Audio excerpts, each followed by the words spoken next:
you a time. Huh? Give me a time.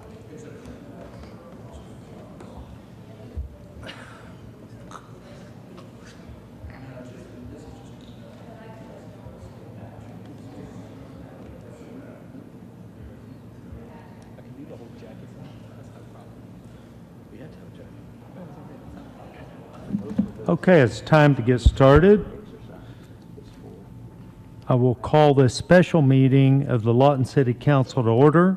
Please stand for the invocation by Pastor Bob Weger and remain standing for the Pledge of Allegiance. Our Father, as we stand in your presence this afternoon, we ask once again that, Lord, you would grant to us your wisdom, helping us to make the best decisions for our community. We thank you for always being there and giving that direction and guidance as it's sought. And we thank you. In Jesus' name, amen. Amen. I pledge allegiance to the flag of the United States of America and to the republic for which it stands, one nation, under God, indivisible, with liberty and justice for all. Right, thank you. Please call the roll. Hankins. Harris. Chapman. Gill. Hampton. Weeger. Williams. Warren. Okay, we got a quorum. Quorum is established.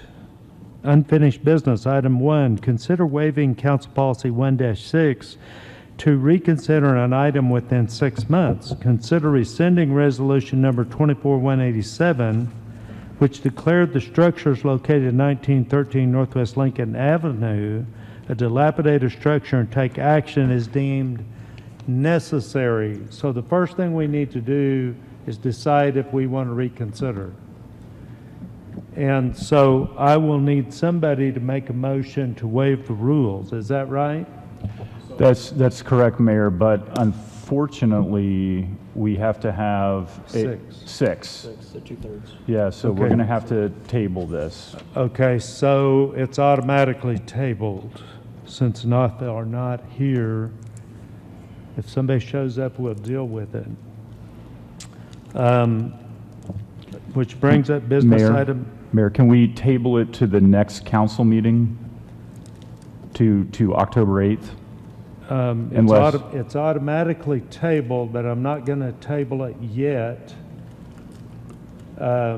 because somebody could show up. Two guys down here that could show up and we could deal with it unless you just don't want to. No, that's fine. That's fine. I didn't want to leave it indefinite. But I think by rules, it's automatically tabled to the next meeting, okay? You want to check the rules on that while okay, we're going to go to item number 2. Hold a public hearing and adopt a resolution declaring the structures located at 63 Northwest 25th Street, 108 Northwest 14th Street, 502 Southwest Washington Avenue, 509 Southwest Park Avenue, secondary structure, 813 Southwest Ave Avenue, 1008 Southwest Roosevelt Avenue, 1214 Southwest A Avenue, secondary structure, 2706 Northwest 19th Street, 7210 Southwest Oxford Avenue, to be dilapidated pursuant to Section 651 Lawton City Code, ordering the owner to abate the nuisance, authorizing summary abatement, and authorizing the city attorney to commence legal action in district court to abate the nuisance. Josh, do you have any of these that you want to strike? I do not. I gave you that list up there that has, I know we have one person here for 1008. Okay, you have one peer here, and that's for 1008 Southwest Roosevelt? And then we had somebody else walk in. Okay. 509 Southwest Park. Okay, what about this 1008 Southwest Roosevelt? It's right behind that gentleman. Okay, so you have 2 here. Correct. You guys want to come down and sit on the front row? Okay, go ahead, and we're going to start with 509 Southwest Park. Go ahead, Josh.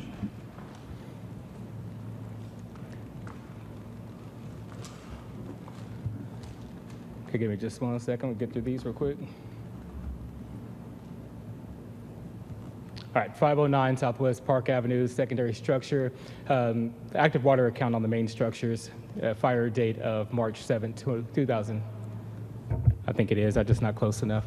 Yeah, sorry about that. Fire date of March 7, 2024.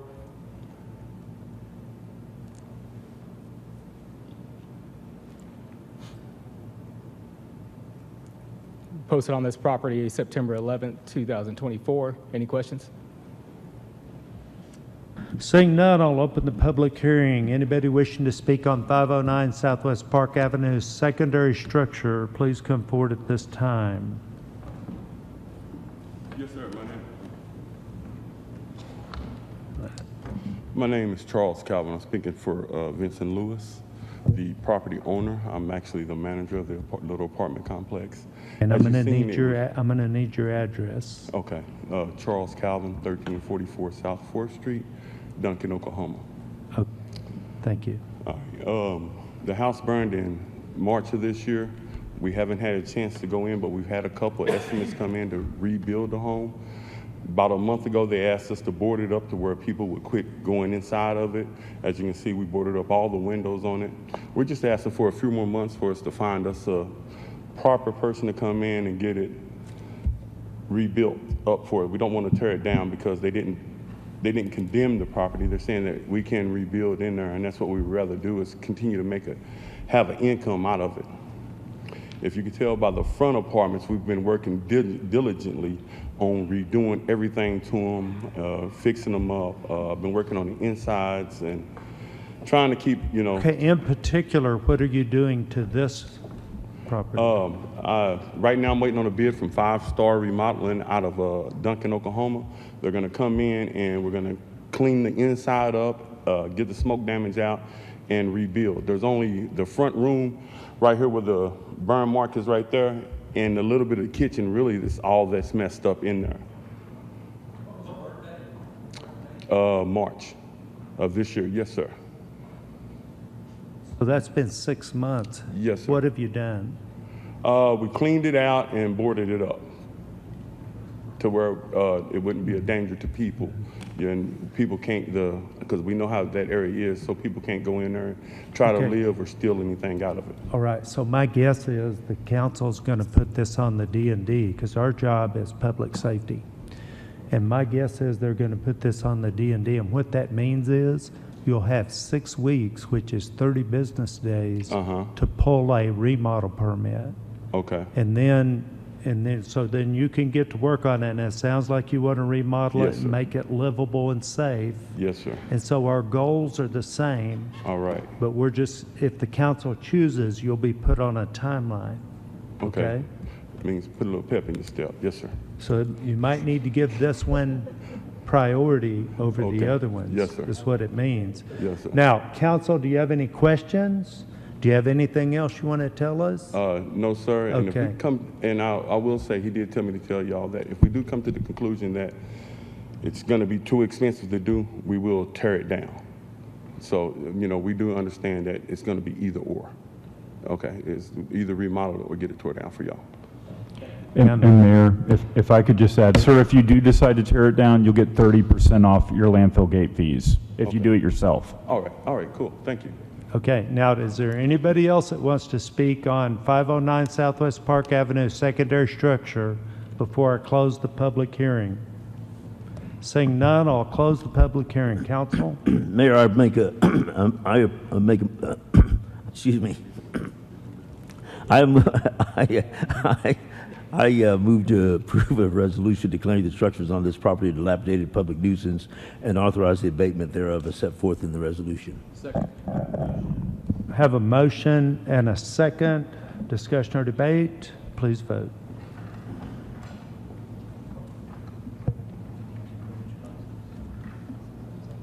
I need one more.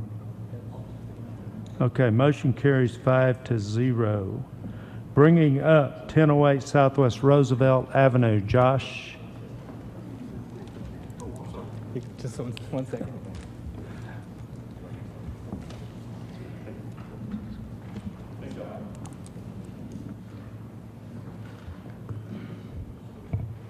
Okay, 1008 Southwest Roosevelt has not had an active water account since 2017 with a fire date of February 11th of 2024.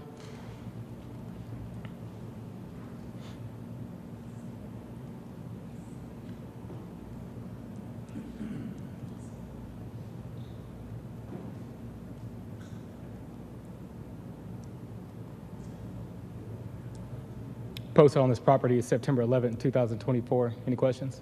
Yeah, go back to that picture of the travel trailer. I couldn't tell at first. Is that built onto the house? No, Connect- it's right next to the house. It's right. So are you, And then are you- you bringing for both of these structures, the travel trailer and the structure? Correct. Okay, was proper notice served for both structures? I think this is going to be kind of like the other one. I forgot about the RV trailer that was on the property. Ones that you had Mayor, we'll go ahead and table this. Strike this one and then bring it, send the proper notification on it, bring it back. Yeah. Okay. Yeah, we'll strike it. Okay, so I'm not going to do the public hearing, we're No. just going to strike it. We'll strike it. Okay, so we're striking 1008 Southwest Roosevelt Avenue pending proper notification. That'll work. So we'll come back and review that.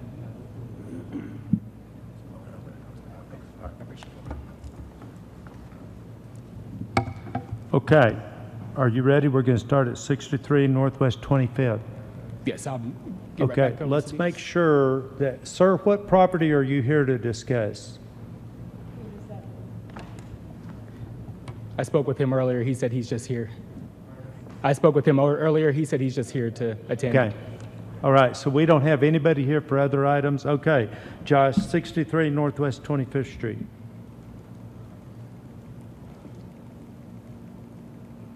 I'm almost there.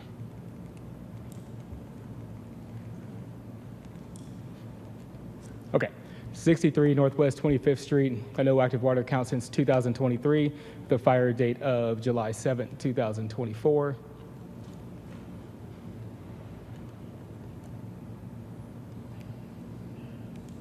This property also does not have any back taxes on it. Posted on this property September 11th, 2024. Any questions? Seeing none, I'll open the public hearing on 63 Northwest 25th Street. Anyone wishing to speak on this item, please come forward at this time. Seeing none, I'll close the public hearing. Council? Mayor, Council, I move to approve a resolution declaring the structure on the property dilapidated public nuisance and authorize the abatement thereof as set forth in the resolution. Do I have a second? Second. A motion and a second, discussion or debate? Please vote. Motion carries 5-0, bringing up 108 Northwest 14th Street. Josh? 108 Northwest 14th Street, no active water account since 2020.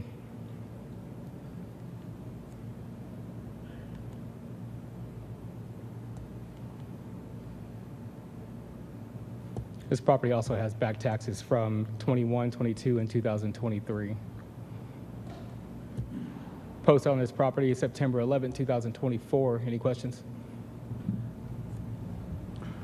Seeing none, Yes, I'll I- open the public hearing on 108 Northwest 14th Street. Question. Oh, we do have a question. Yes, sir. Thank you, Mayor. Can we put a house on a list if taxes are owed? I thought we didn't want to tear Yeah, a it house. doesn't have any, taxes being owed doesn't have anything to do with public safety. Okay? Okay. Okay. Well, our job, and we're doing this for public safety. And so the fact that taxes are owed, I'm not even sure why Josh brought that up, doesn't have anything to do with public safety. Okay? It might have to do with us recovering money, but we still have a job to do in public safety. That's my opinion. Tell Thank me you, if sir. I'm wrong.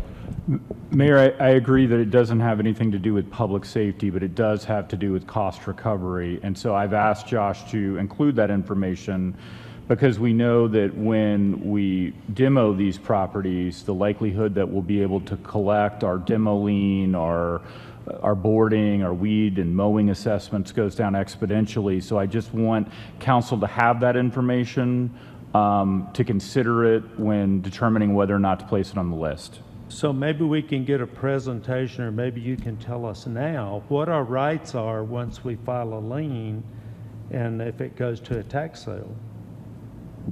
So the lien remains attached up until the point that the property doesn't sell at the tax sale. If it doesn't sell, then the liens are extinguished. It goes to the county commissioner sale, which I think just happened the first week of September. And so at that point, the liens are extinguished and we recover nothing. So what we could do is be there to bid the amount of our lien and receive the property where we could potentially recover something? I mean, potentially. Okay, all right. So at the end of the day, if it's either a public health hazard or it's not, in my opinion. Any other questions? At this time, I'll open the public hearing on 108 Northwest 14th Street. Anyone wishing to speak on this item, please come forward at this time. Seeing none, I will close the public hearing. Council? Mayor, I move to approve a resolution declaring the structures on this property a dilapidated public nuisance and authorize abatement thereof as set forth in the resolution. Have a motion and a second. Discussion or debate? Please vote.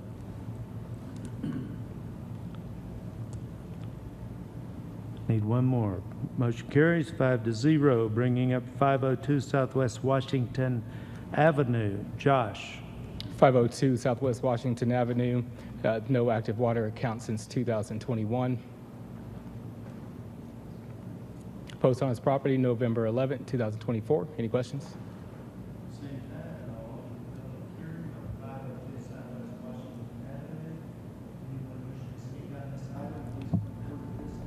Josh, can you say the no Sorry active about that. water account date again? Yes, no active water account since 2021. Okay. And are there back taxes on this property? There are not. Okay. September 11, 2024. Yes. Is that right? I apologize.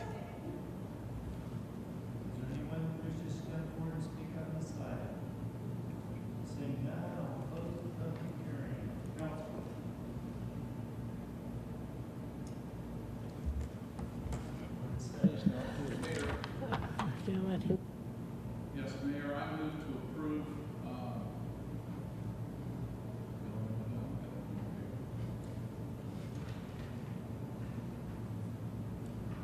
I move to approve a resolution declaring the structure on the property a dilapidated public nuisance and authorize the abatement thereof as set forth in the resolution. Is there a second? We have a motion and a second. Discussion or debate? Please vote.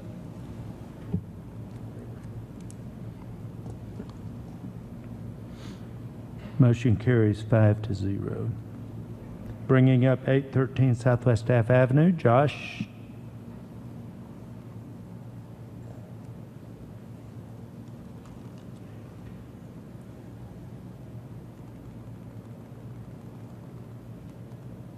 All right, 813 Southwest F Avenue. There's no no water account found for this property. No back taxes as well. Posted on this property of September 11, 2024. Any questions? What is no water account found? There was nothing that we found in the it's never had a water account unless this is possibly a secondary structure that used to be on a property. There was nothing that popped up in our water account systems. Okay. All right. Questions, council? Seeing none, I will open up the public hearing on 813 Southwest Staff Avenue. Anyone wishing to speak on this item, please come forward at this time. Seeing none, I'll close the public hearing. Council? Mayor, I move to approve a resolution declaring the structures on this property a dilapidated public nuisance and authorize the abatement thereof as set forth in the resolution. Second. Have a motion and a second. Discussion or debate? Please vote. Motion carries 5-0. Bringing up 1214 Southwest A Avenue, secondary structure. Josh? Okay, 1214 Southwest A Avenue, secondary structure, no active water account, and fire date of January 1st, 2023.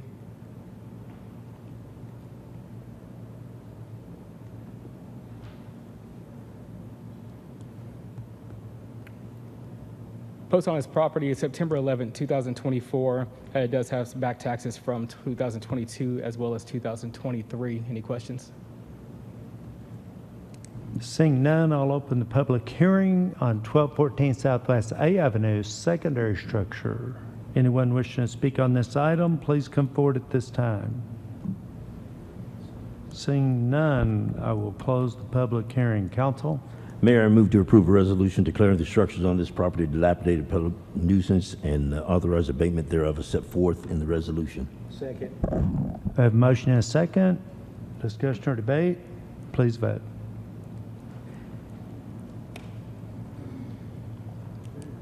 Motion carries 5-0. Bringing up 2706 Northwest 19th Street. Josh? 2706 Northwest 19th Street. No active water account since 2023. No back taxes on this property.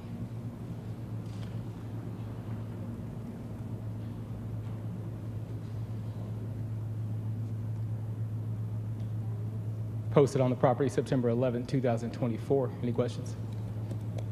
Seeing none, I'll open the public hearing on 2706 Northwest 19th Street. Anyone wishing to speak on this item, please come forward at this time. Seeing none, I will close the public hearing. Council? Council and Mayor, I move to approve a resolution declaring the structure on the property a dilapidated public nuisance and authorize the abatement thereof as set forth in the resolution. Is there a second? And we do have a motion and a second. Discussion or debate? Please vote. Motion carries 5-0. Bringing up 7210 Southwest Oxford Avenue. Josh? 7210 Southwest Oxford Avenue. No active water account since 2020. Sorry. This property does have back taxes from 2022 and 2023.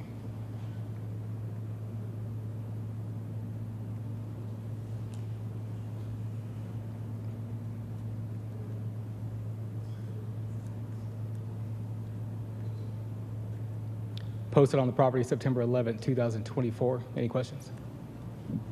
Seeing none, I'll open the public hearing on 7210 Southwest Oxford Avenue. Anyone wishing to speak on this item, please come forward at this time. Seeing none, I will close the public hearing. Council?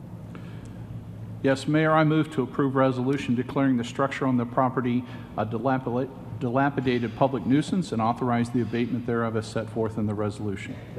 We have a motion and a second. Discussion or debate? Please vote. Motion carries 5-0. We still only have 5 present, so we're not going to be able to handle one. Did you determine if the rules automatically table it? So the only 1-6 only involves tabling. It just says if an item is tabled indefinitely, going back to Robert's Rules of Order, which is incorporated, you can table an item either later in a meeting or to a next meeting. It depends on the intent. Okay, so let's just clear it. Somebody make a motion to table to the next, you want it at the next regular council meeting? Mayor, Council, I move that we table this until the October 8th, I believe, next meeting. Okay, and that's item number 1, business, unfinished business, item number 1. We have a second? Discussion or debate? Please vote. Okay, and that motion carries 5-0 as well. Do I have a motion for adjournment? So moved. Second. And we probably don't need to debate that, do we? No. Okay, please vote. Hankins? Yes. Chapman? Yes. Gill? Yes. Hampton? Yes. Uyghur? Yes.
Okay, it's time to get started.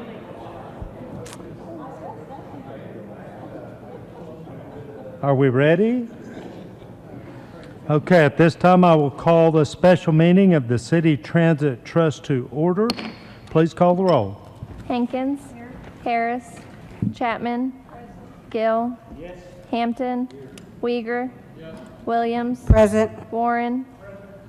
And quorum is established. Business item number 1, consider approving an agreement between Lawton Public Schools, LPS, and the City Transit Trust to provide LATS transit service to all students and staff at no cost with an LPS photo ID. Ryan. Good evening, Mayor and trustees. So this is our annual agreement with Lawton Public Schools that allows them to ride free of charge. It's been a very huge success for the city of Lawton, the students, and LPS for a number of years. Our numbers continue to grow, and we are getting eerily closer to pre-COVID numbers, which is great. So it's going to just continue to build, and we're very excited. Council, have a question or motion?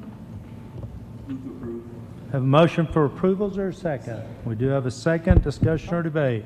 Please vote. Motion carries 7-0. Do I have a motion for adjournment? So moved. Second. Motion and a second. Please call the roll. Chapman. Yes. Gill. Yes. Hampton. Yes. Uyghur. Yes. Williams. Yes. Warren. Hankins. Yes. John, are we good to move on? Okay, at this time I will call the special meeting of the Lawton Water Authority to order. Please call the roll. Gill. Yes. Hampton. Yes. Uyghur. Yes. Williams. Yes. Warren. Hankins. Yes. Harris. Chapman. Present. Business item number 1, consider to take appropriate action with respect to the Lawton Water Authority Resolution number 2024-blank, approving the resolution for 2 grant applications and authorize the chairman and secretary to sign the applications for the Bureau of Reclamation's Water Smart Program grants in the amount of $3 million and $10 million for drought assistance. Rusty. Yes, the Bureau of Reclamations has 2 grants available to use on for our alternate water supply program.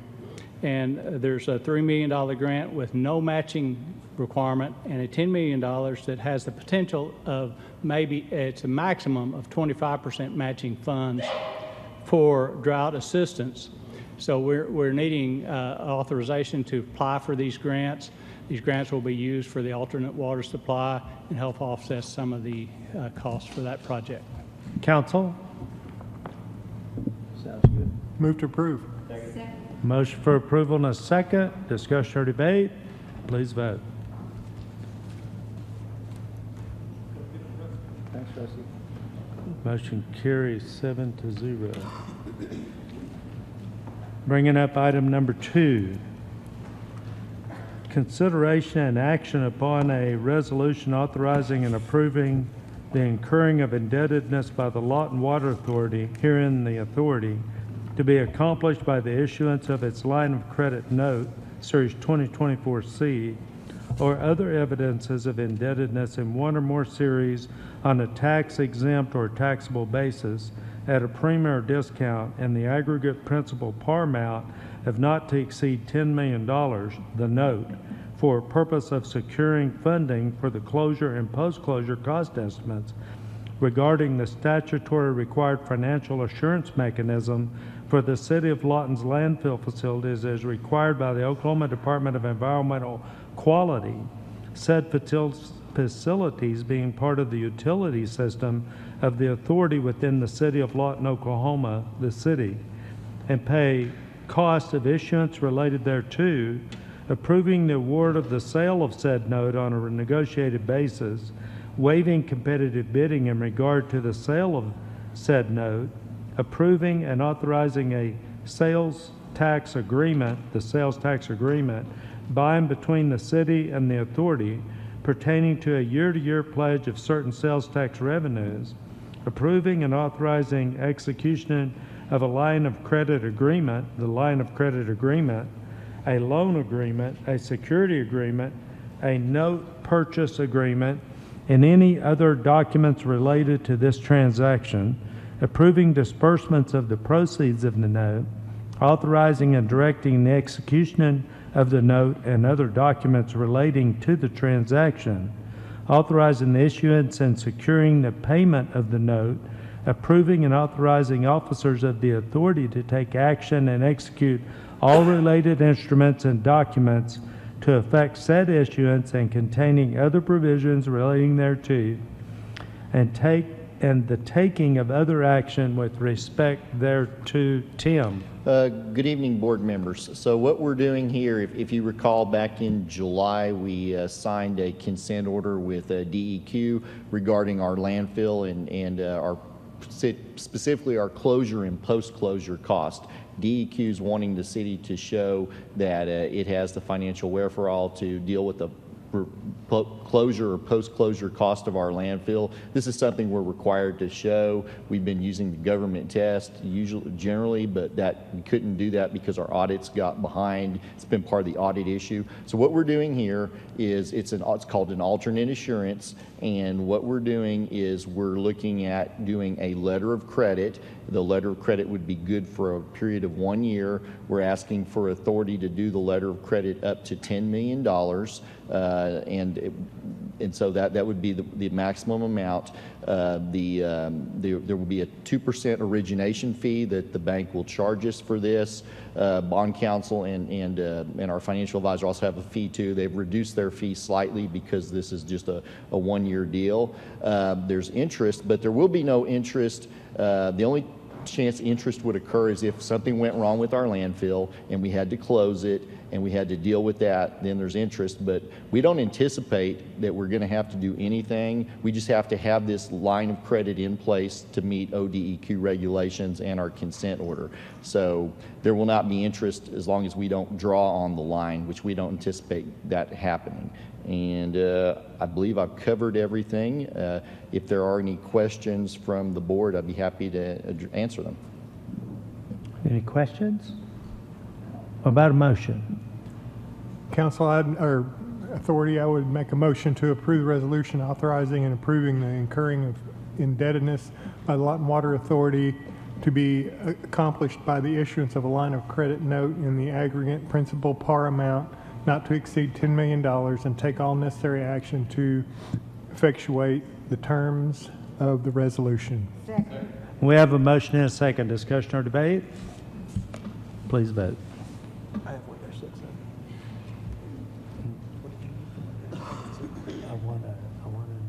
Motion carries 7-0. Do I have a motion for adjournment? So moved. If it says everybody has to fill out a paper or no speaking. You got one. We have a motion.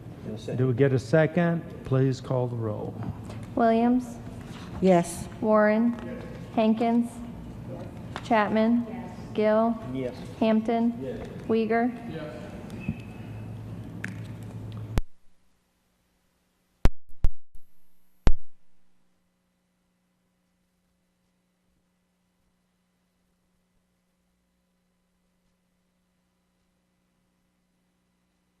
And for the invocation by Bishop John Dunaway, the pastor of Lawton Fort Sill, and remain standing for the Pledge of Allegiance. Bishop? Would you bow with me? God our Father, we come this evening and we say thank you for another great day that you have blessed us with us in our great city of Lawton Fort Sill. We're praying now, God, that as we convene these meetings, in this particular meeting, that you would be with us, grace us with your wisdom, give us, God, how to order the affairs of our great city. We pray, God, and ask that you would bless our leaders in every capacity. And Father, we pray for peace throughout our city, prosperity. Let the grace of our Lord Jesus Christ be with us, and let the hand of God cover us. And we thank you for all of your blessings in the name of our Lord Jesus the Christ. Amen. Amen.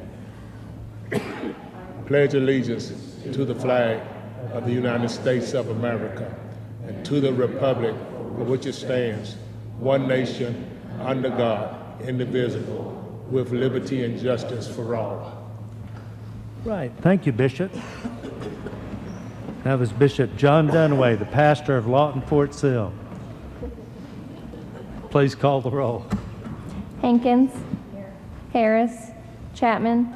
Gill. Hampton. Uyghur. Williams. Present. A quorum is established. And now we have the True North Star Award, Joe Hankins, Neighborhood Services. John. Heath Hankins, come on up. Stand right here so everybody can see you. So Heath has worked for the city for about a year. He's in our code enforcement division. Prior to coming to the city, Heath worked for the Altus Police Department, and prior to that, he was he served the United States Marine Corps as an aircraft mechanic, so he has a lot of public service.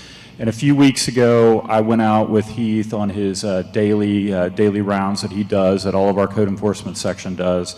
And I was really moved by the compassionate way in which he enforced the rule of law in our community as a code enforcement officer. And for those of you who don't know, code enforcement officers, like our police department, they enforce the laws, but they're not armed. They don't necessarily wear a uniform like the police department does, so they're not necessarily treated the same, but they're, the role that they have is no less significant and important. And so one of the things that I really, that really stood out was the way in which Heath interacted with members of the homeless community in our city. And it was just really impressive the way, again, that he enforced the rule of law and he dealt with them in a compassionate way. So for this month, Heath really performed world-class customer service, and in keeping with our True North Award, please give him a round of applause.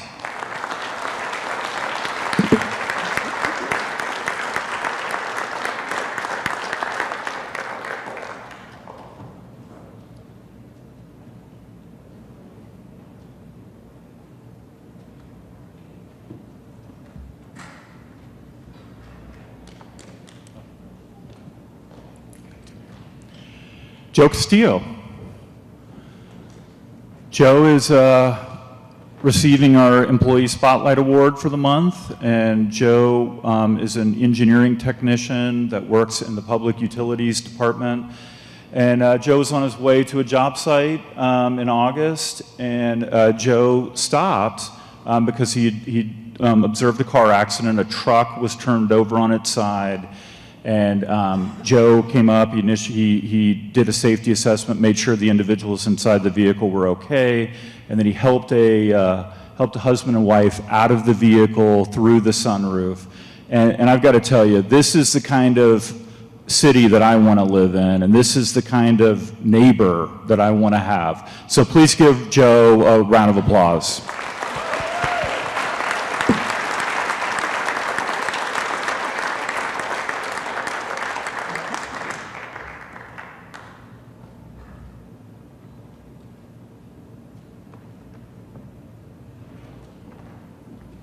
Okay, we have just a few more awards.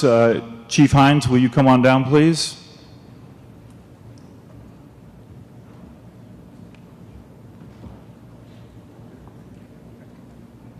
Thank you.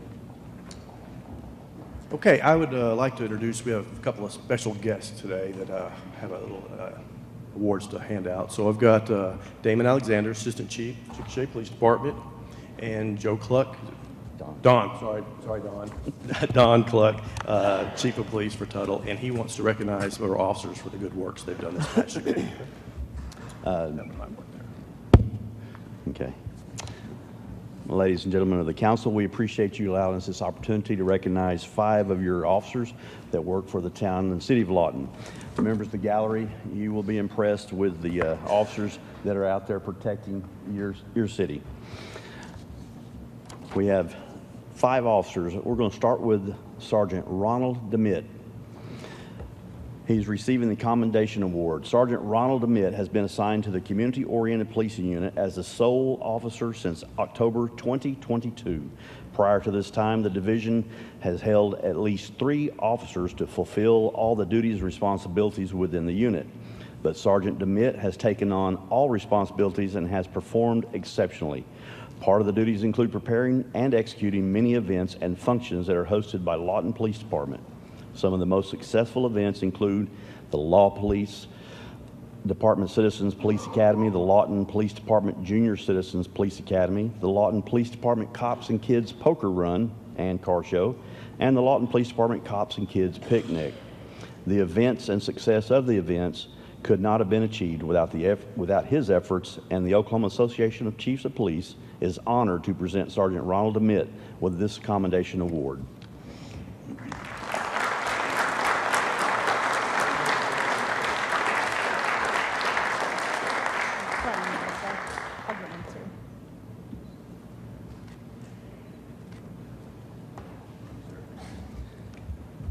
And if you guys have never tried to organize or put on an event like that, they're challenging, to say the least. Captain Justin Thorne, if you would come on down.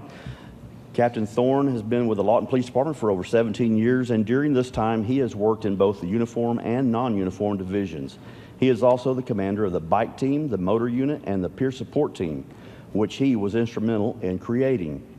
He envisioned a peer support team to help his fellow officers with their well-being and mental health.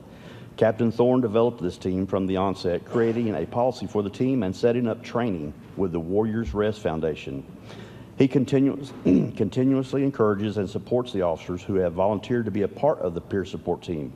Through Captain Thorne's leadership and direction, the team has had many successes, and the Oklahoma Association of Chiefs of Police is proud to present Captain Thorne with a commendation award. Thank you, sir.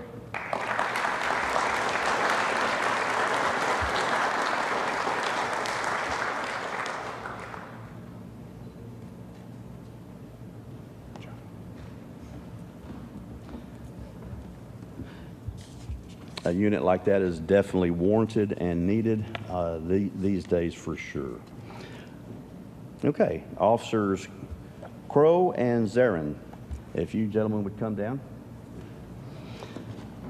These two gentlemen are receiving the life-saving awards, and for Officer Crow, in the early morning hours of February the 7th of 2023, Officer Crow was dispatched to a structure fire at an apartment complex. When he arrived, he observed heavy smoke and flames and began to knock on doors to evacuate the building. Without hesitation and knowing full well the dangers to his personal safety, Officer Crow ran past the growing flames and went to the second floor to begin notifying residents. He was standing right above the apartment that was fully engulfed when he was able to contact residents who were asleep and unaware of the danger. He was able to alert the 5 occupants of 2 separate apartments before having to retreat by feeling the railing only. Officer Crow created a chain with the 5 residents and was able to lead them to safety as the fire continued to grow. Due to these brave and selfless actions, the Oklahoma Association of Chiefs of Police is honored to present Officer Colton Crow with a life-saving award.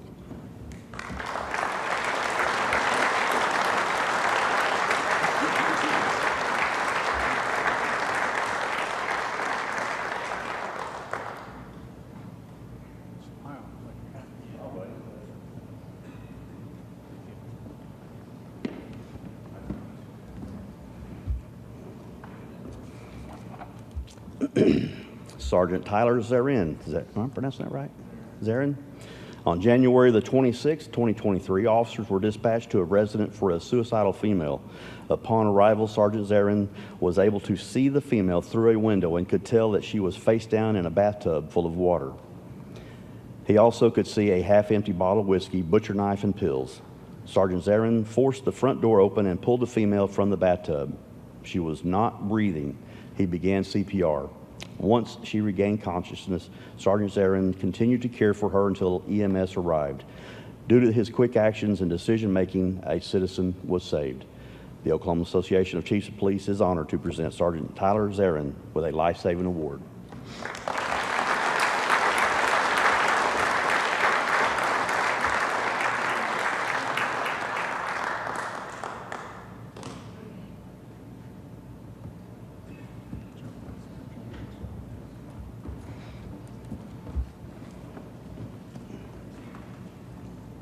That's always the big one. You want to save somebody's life. Officers work for years and years and never get a chance to do that, so it is impressive. And you guys have got some great officers. All right. Sergeant Brandon Newhouse.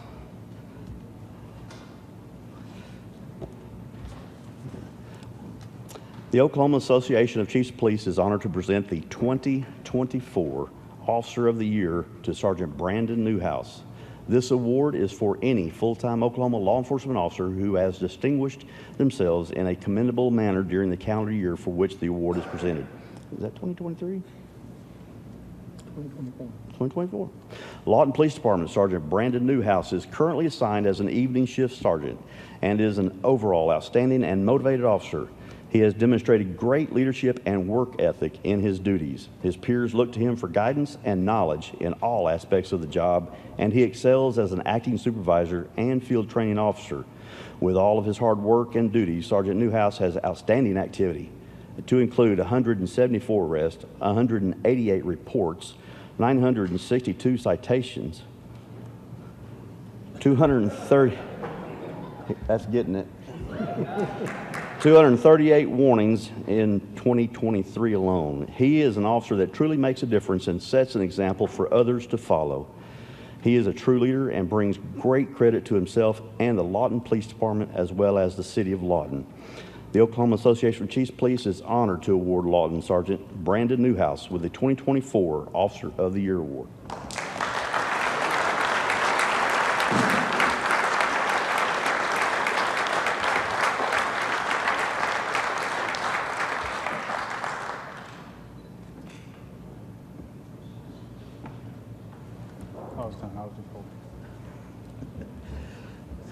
Ladies and gentlemen of the gallery and council, we appreciate your time.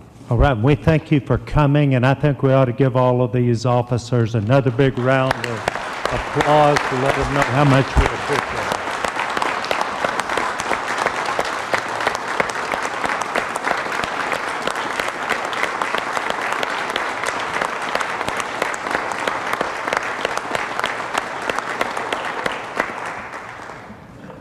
All right, and now we'll have the Hispanic Heritage Month proclamation. If you'll please come forward.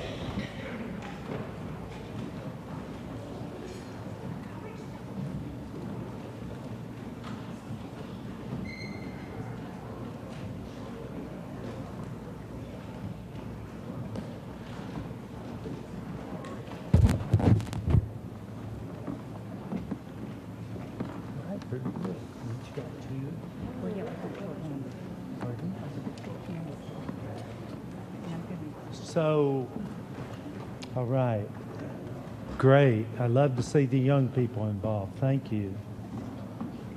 Thank you. Very good. Okay. And our Race Relations Committee kind of sponsors this.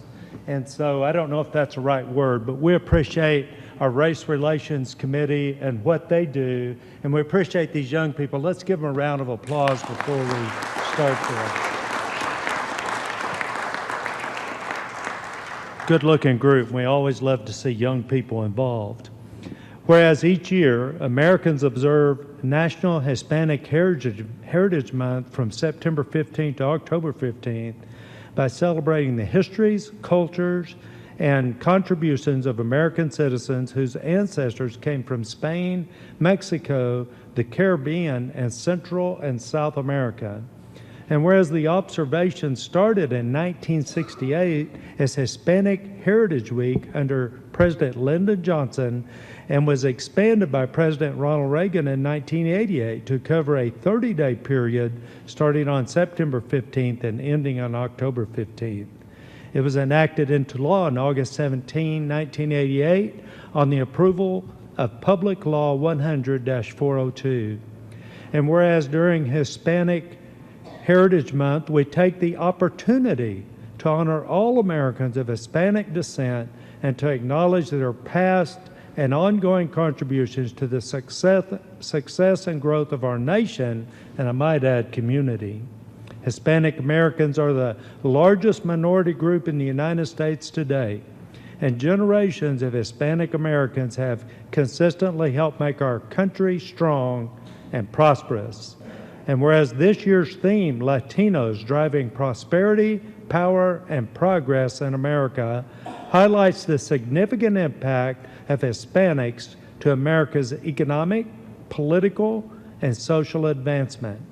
And whereas Hispanic Heritage Month is celebrated in many ways with events such as parades, arts exhibits, concerts, and traditional Hispanic food fairs, I do hereby recognize September 15 to October 15, 2024 as Hispanic Heritage Month and encourage all residents of Lawton Fort Sill to celebrate our unique and vibrant history and recommit ourselves to a shared future of health, peaceful, safe, and sustainable communities for all, and of course, attending the International Festival, where we will see the Hispanic culture on display during that time, and it's always one of my favorites, so I hope you'll be there. Let's give them another round of applause.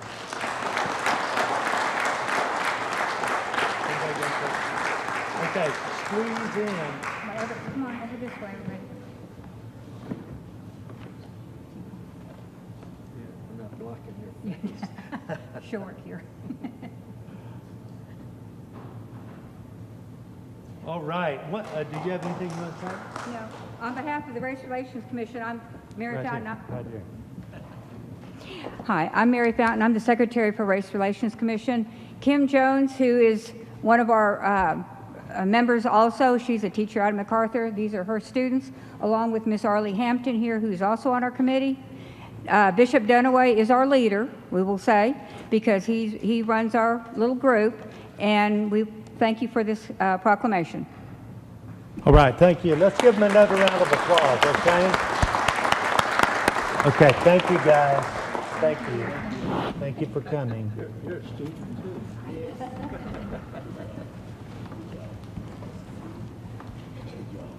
All right, and that brings up our reports by the mayor and city council. We're going to start with Ward 1. We've been getting notices when there's a water leak from the water department, and so I think most of the council members get those from the water department. And I don't think I ever realized how serious we have water leaks. I get about 4 or 5 notices every day of water leaks. I don't know how we could have kept up if we hadn't been able to replace water lines. And of course, with the Propel and some other things, we've been able to begin to replace those water lines. So next year, I guess by next year, we should see a lot fewer leaks, but the staff have been just working day and night. And so we need to really appreciate them. They've worked really hard. So anyway, I had no idea that's how bad it was till we started getting the notices. Okay, thank you. And Ward 3? I want to piggyback on what Councilwoman Hankins was saying.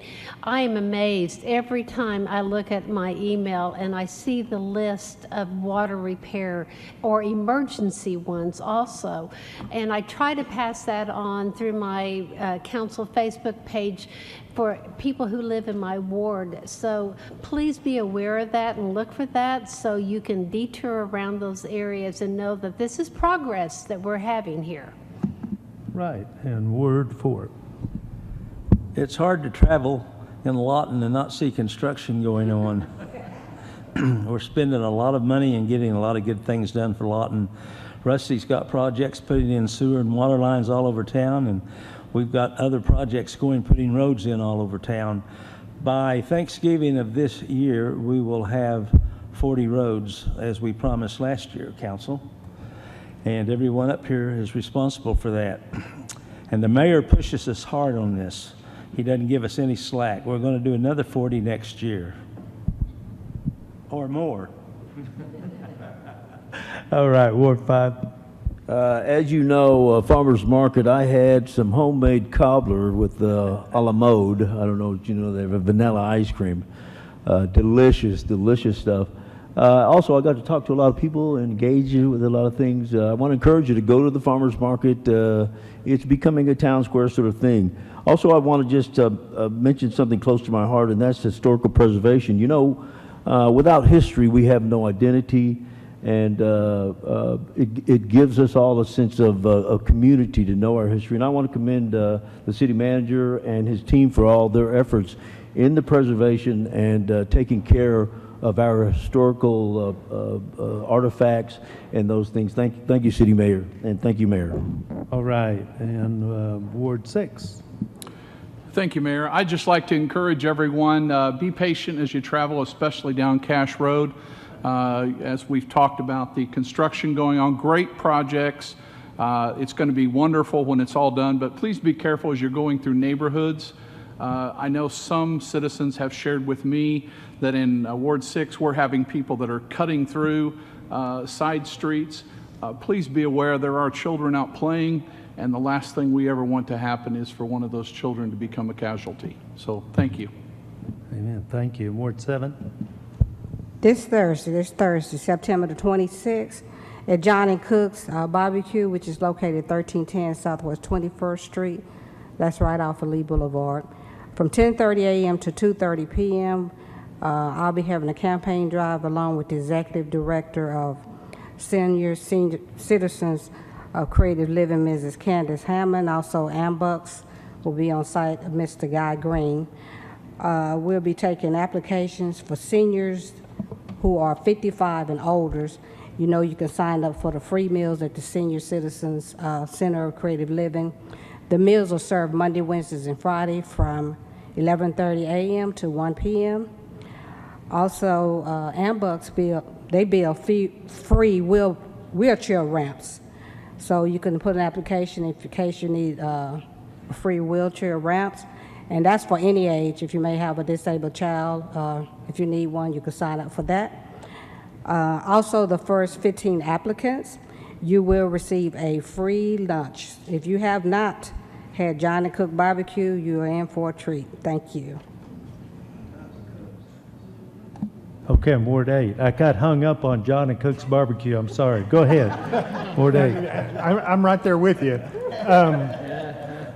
I just want to thank the city manager and neighborhood services. We had the opportunity to drive my ward on Friday, and it's enjoyable to be able to go out with staff and let them see, you know, the things that we see and make sure that we're all on the same page. And I greatly appreciate that.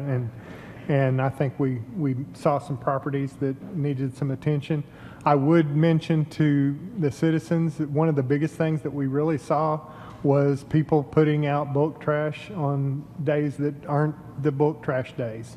So we really need to be mindful of that, not only because it keeps the neighborhood cleaner if we do that, it also keeps more money in your pocketbook. I'd also like to mention the fact that evidently Councilman Hampton didn't think to mention the cobbler and ice cream prior to him getting his. So I'm trying to figure out why I didn't get it. I was there before him, but we'll hopefully deal the with rest that. of us can have And I some don't know next what the time. deal is. Thank you. And Colonel. Sir, thank you. And for the city, really excited about the International Fest this weekend. For someone who's traveled the world quite a bit, I think the best way to share culture is to eat really good food and drink really good drink and tell each other stories. And I'm really excited about that. A lot of good things happening at Fort Sill, so a couple of really cool events. October 5th, next weekend, October 4th, next weekend is the Oktoberfest. So if you want to come on out, Oktoberfest, we're tapping the keg at 1800 German style, so I'm going to smash a hammer into like a little steak there. We're going to break stuff, and we're going to have a good time German style. 26 October is our consolidated Fort Sill trunk or treat. So come on post. I know the kiddos will love it because we're going to give out a lot of candy, some really great stuff. They'll be right there by the Teen Center and the New Post Chapel. There'll be a haunted house for children right there at the Teen Center, and if anybody wants to get spooky, the Patriot Club has the adult version, if you will. So that's going to be really great. And then 22 November is a big one, tree lighting ceremony on the Old Post Quadrangle. And that big tree lighting ceremony and a Christmas market. So anybody's been to Europe, this is going to be like one of those little Weihnacht markets, and it's going to be really great. We've got some vendors coming out, and it seems like it's growing every day. So really excited for that. And then last, I want to say thanks to everybody who showed up to McMahon Auditorium this past Friday, for the 77th Army Band. So please, a big round of applause for the 77th. My word. Yeah, absolutely amazing and an emotional night for our team, and we're looking to hopefully get them reactivated here sometime in the future. But like a lot of Army units, they activate, and we're trying to get them back in. But again, thank you for the community for your support. That's all I got. Thanks. All right, thank you, Colonel.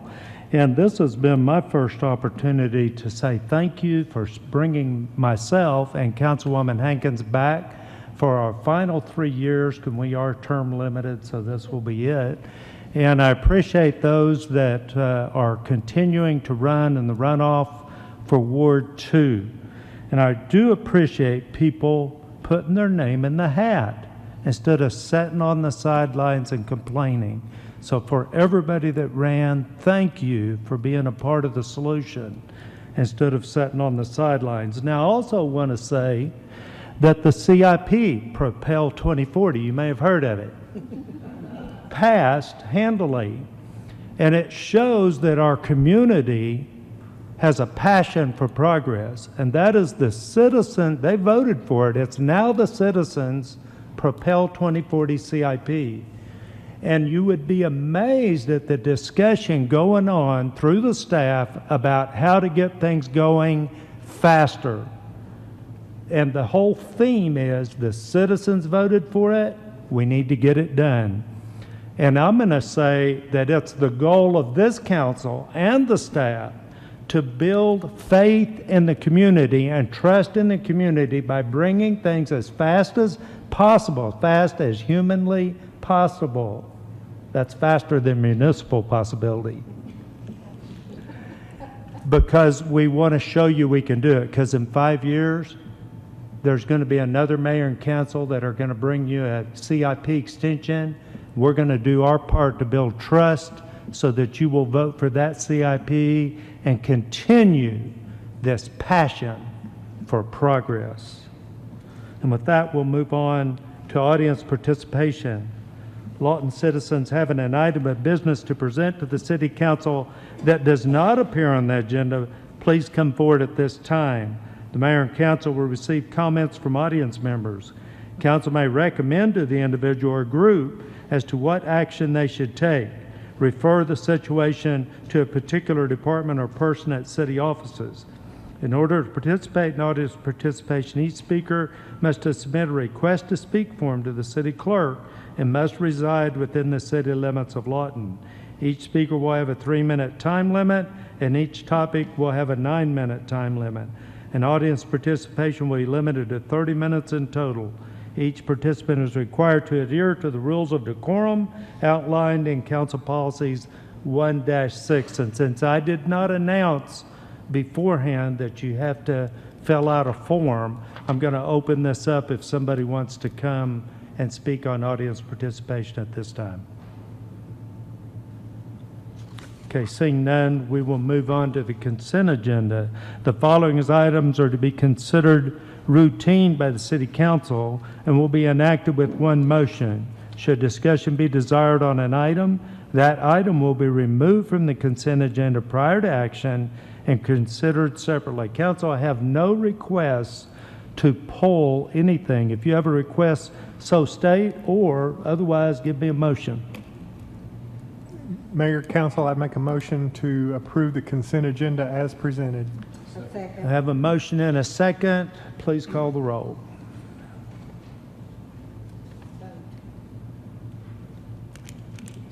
Motion carries 7-0.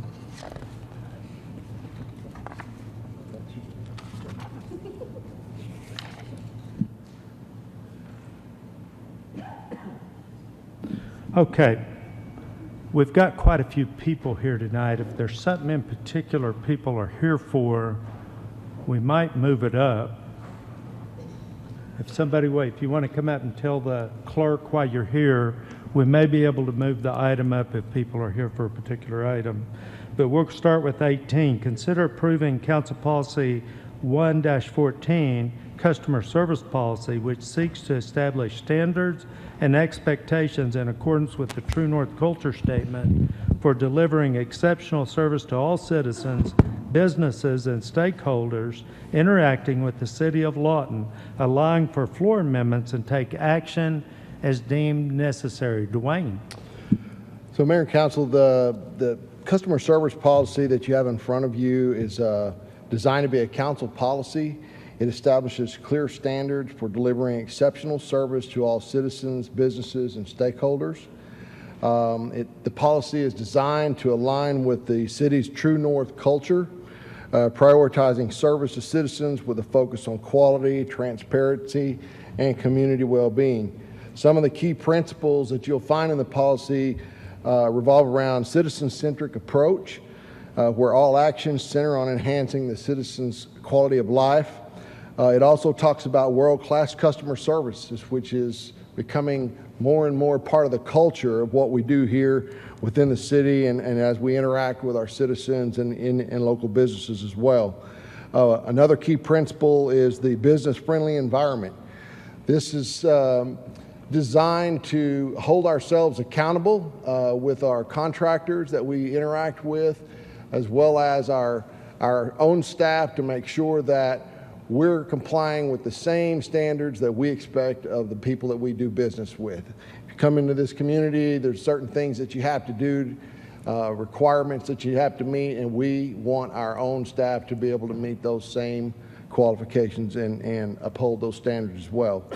There's specific strategies also mentioned in here. One of them, and that really stands out to me, is the creating accountability through the feedback.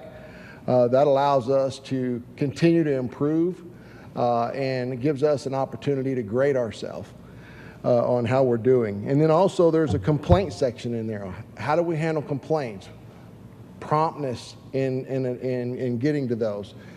You yourselves as the your constituents coming to you, bringing you those issues, on a daily basis what it's like to receive those complaints. And we get them as a staff as well. And we hold ourselves accountable for making sure that we, attack those issues in a really prompt manner and try to provide a satisfactory solution to those.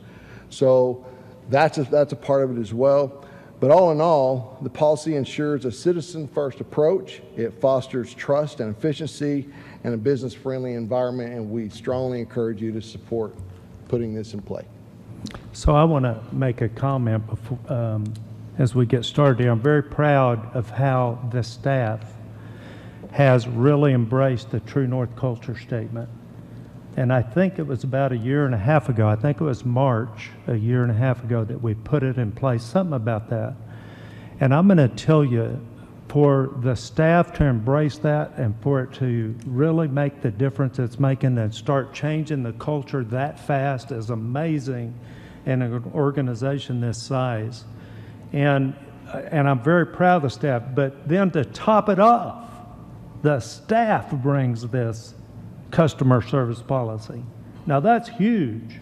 This didn't start with the political. The staff is bringing this customer service, tying it to True North.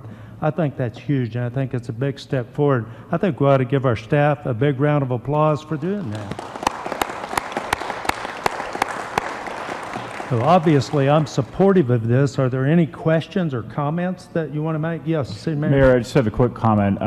Dwayne did a really good rundown on all the things that are in this policy. One additional area, though, is that we are requiring ourselves to respond within 1 business day anytime an elected official has communicated to the manager that there's a citizen problem. So we're going to hold ourselves to that standard, and that's in the policy. That is in the policy. It is. Awesome, awesome.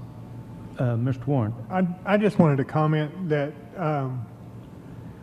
it's been said in the past, no one in this room, but it's been said in the past that, this city is a big old ship, and boy, it sure takes a long time to get that thing turned. And I'm going to tell you what, the staff has slammed on the brakes and went hard right.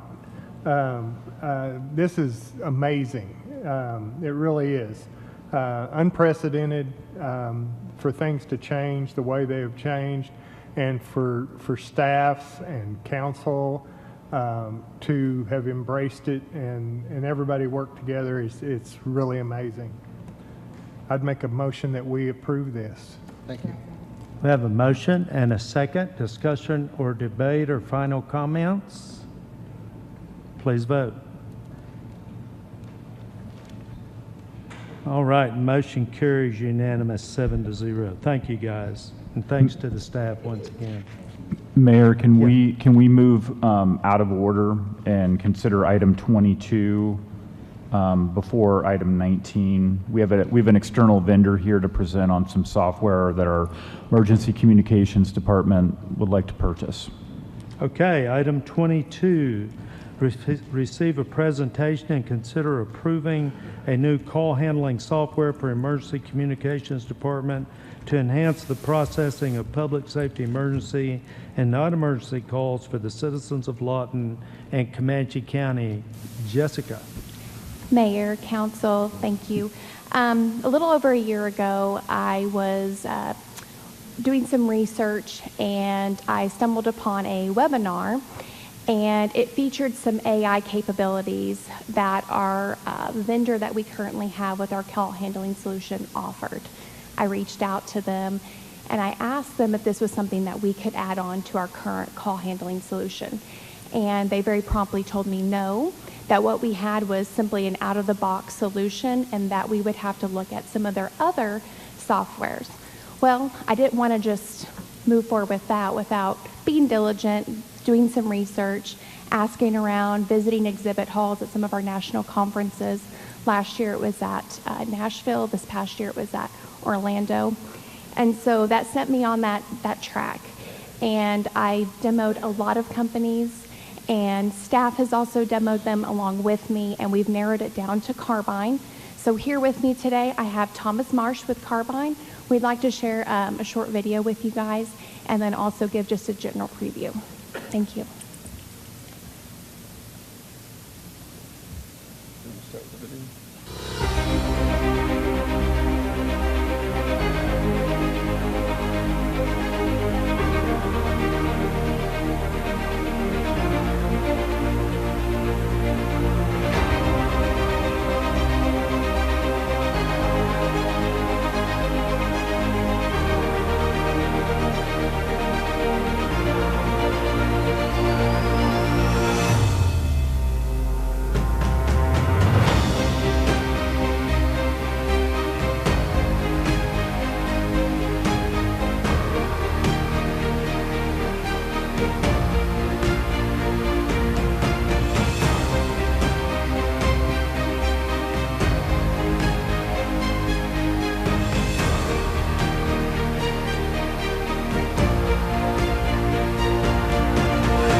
Council, thank you so much for your time.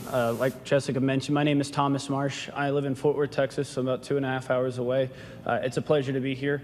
What I can promise you is the commitment that Carbine cherishes the partnership with Lawton.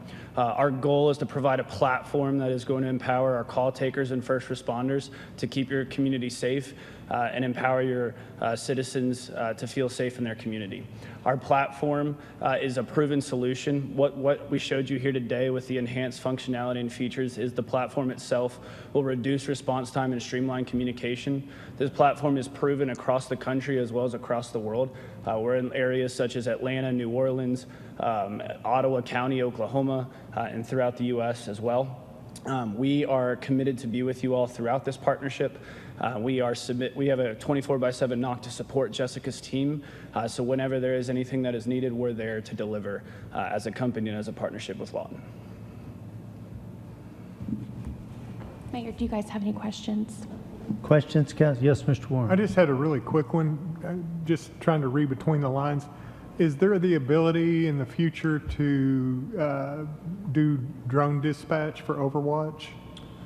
So we are just a call handling platform. So we are taking the 911 calls, providing critical information to our first responders and the call takers. We are not a drone company by any chance by that, no. Yes, Mr. Warren. Yeah, I just had a quick question. I noticed AI and stuff like that, but I might have missed it, but do you have satellite connectivity in case our call lines go down and that Yep. sort of thing? So we have 3 layers of redundancy when building out this platform. So we are connected in the AWS government cloud through dual connectivity, and then we can leverage a FirstNet router as a third layer connectivity to provide, and we also provide 5 nines reliability, so we guarantee your phone system's up and running. Because we're cloud native, you don't have to wait for somebody to show up for 2 to 3 hours. We're able to fix it right there in seconds. Other questions? Do we have a motion?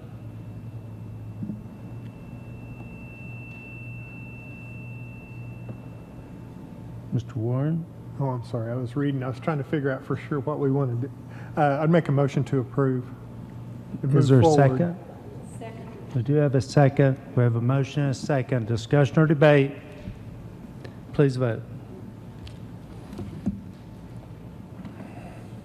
Motion carries 7-0. Thank you. All right. Mayor, you have a citizen request to pull items number 30 and 31 to be considered now.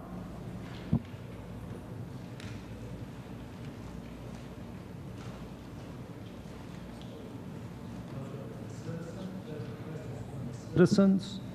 Okay, then we'll go ahead and move them up. We have another outside vendor that's up next. Can we get them out first? And there won't be any, the longest part of that's reading the agenda item in. We're going to go ahead and deal with 19 first, because it's basically will be approved pretty easy. It's already been approved in the Water Authority. Number 19, consideration and act upon resolution of the City of Lawton, Oklahoma, the city authorizing and approving the incurring of indebtedness by the trustees of the Lawton Water Authority, herein the authority, to be accomplished by the issuance of its line of credit note, Series 2024C, or other evidences of indebtedness in one or more series designations on a tax-exempt or taxable basis at a premium or discount in the aggregate principal par amount of not to exceed $10 million, herein the note, for the purpose of securing funding for the closure and post-closure cost estimates regarding the statutory required financial assurance mechanism for the City of Lawton's landfill facilities as required by the Oklahoma Department of Environmental Quality, said facilities being part of the utility systems of the authority within the City of Lawton, Oklahoma, the city, and pay costs of issuance related thereto, providing that the organizational document creating the authority is subject to the provisions of the indenture authorizing the issuance of said note, approving the award of the sale of said note on a negotiated basis, approving the waiver of competitive bidding with respect to the sale of said note, and approving the proceedings of the authority pertaining to the sale of said note, approving and authorizing a sales tax agreement, the sales tax agreement, by and between the city and the authority pertaining to the year-to-year pledge of certain sales tax revenues and all matters related thereto, including execution of all related documents thereto. Tim. Good evening, Mayor, Council. So this is a companion item, as Mayor mentioned, to the item that the authority took up 30 minutes ago or so. Basically, the council has to approve the authority's action in authorizing the debt. This is, again, for the alternate assurance mechanism, the letter of credit. Any questions? Do I have a motion? Mayor, Council, I move to approve the resolution authorizing and approving the incurring of indebtedness by the Lawton Water Authority to be accomplished by the issuance of a line of credit note in the aggregate principal par amount not to exceed $10 million and take all action necessary to effectuate the terms of the resolution. Second. We have a motion and a second. Discussion or debate? Please vote. Motion carries 7-0. Thank you. Okay, what was it, 30 and 31? Yes. Okay, item 30. Discuss assistance and resources to be offered by law enforcement as a part of a proposed ordinance regarding unauthorized camping in non-designated areas and take action as deemed necessary. Who's the speaker? Mr. Parks.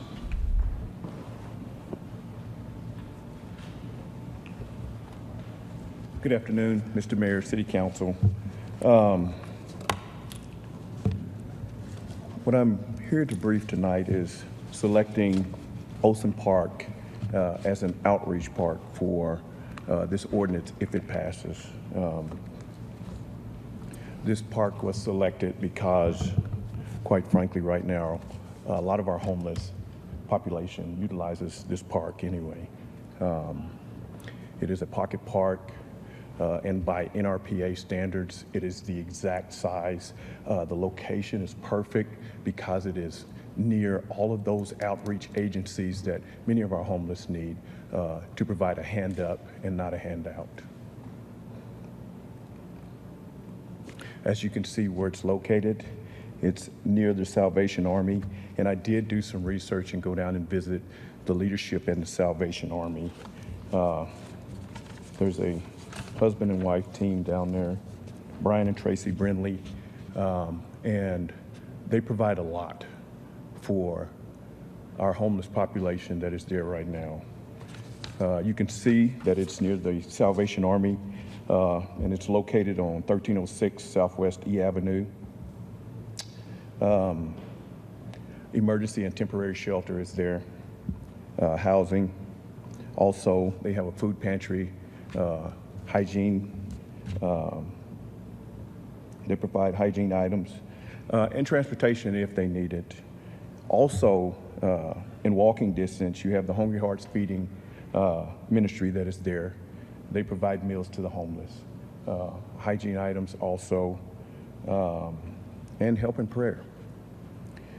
It's a little bit further away, about 3 blocks away, 4 blocks. You have the Carter Crane Emergency Shelter also. That helps with the homeless. So as you can see, a lot of this area is kind of built to take care of our homeless population. A little bit of the background. Again, it was selected based upon what's currently going on also right now. Many of our homeless population is there, and they go back and forth from the parks to Olson Park. Again, why Olson Park? It's pretty clear, stated earlier. What can be done? Again, in Olson Park, we could do several things. The first thing is link the agencies with the individuals who need the help, okay? Nothing is more important than that. And doing so, we will provide them a way to climb out of the tunnel they're currently in, so to speak. Concerns and mitigation, like any policy or program, it's going to require some governing, some left and right limits, if you will, in reference to Olson Park is a park.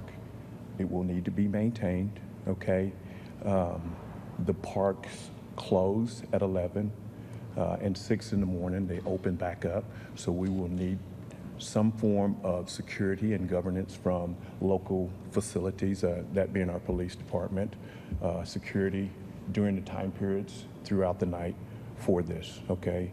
We are set, if this is moved in this direction, to provide bathrooms and latrines, sir. In conclusion, we recommend that you designate this park Again, we are there and we are policing it as necessary right now, sure. All right, any Council, questions, discussion? Is this going to be tense? You want to turn on your, It's going to be tense that they're going to Right live now, in. Olson Park, sir, the intent after talking with the Salvation Army right now is they can provide cots. They have very few resources right now. They're undergoing some maintenance issues with their facility also. But Olson Park does already have a lot of coverage with trees, park benches, and things of that nature. So the intent is to... But we are planning on letting them use tents, is that Yes, correct? sir. Yes, sir. Okay. Ms. Hankins? Oh, that was on. Generally, on these kind of things, they go through the committee that's established first and then come to council. Okay. You come to those committee meetings, right? I am on that committee, and I don't recall this particular solution being mentioned at that committee. No, ma'am. Okay, so that's kind of not what we usually do, right? Protocol. We run it through the committee that is designed for that, and then it comes to council. Did we do something different this time for a reason? Councilwoman Hankins, the reason that this is on here or on the agenda without going to the committee is the ordinance is on the agenda. So if we're going to criminalize camping within the city limits, we thought it would be a good idea to have a place for our officers and our code enforcers who are enforcing the law to tell them a place that they can go. So that's why this is kind of a companion item to item 31 and did not go through the committee process. But the ordinance itself did. So on that committee, there are officers, police officers, and different people that can work with the homeless. So is the police department ready for sending people there? I know we have a lot fewer resources than we need when we make referrals, and we had talked about not sending people to jail necessarily, but making sure that they're willing to accept help or some kind of assistance. That's kind of complicated because you can't really force anybody to take assistance. But Right. I just want to make sure, because homelessness isn't just one. We know that. It's not just one issue that causes a person to be homeless. That's the reason the committee has a lot of different factors, different people in different lines of work on that committee, so that we can make sure we reach all of the homeless that have different needs. So anyway, I think that's why that committee, but if we're just establishing this for now, that's about all I have to say, I guess. Councilwoman Hankins, I just respond that this is just a temporary solution. It's not a permanent answer to this issue. It's just it's just temporary. So, I'm glad you said it's temporary, because I think we don't know what we're doing. And I don't think anybody in the country knows what they're doing when it comes to addressing homelessness. And everything's a little bit of an experiment. And what we're doing now isn't working.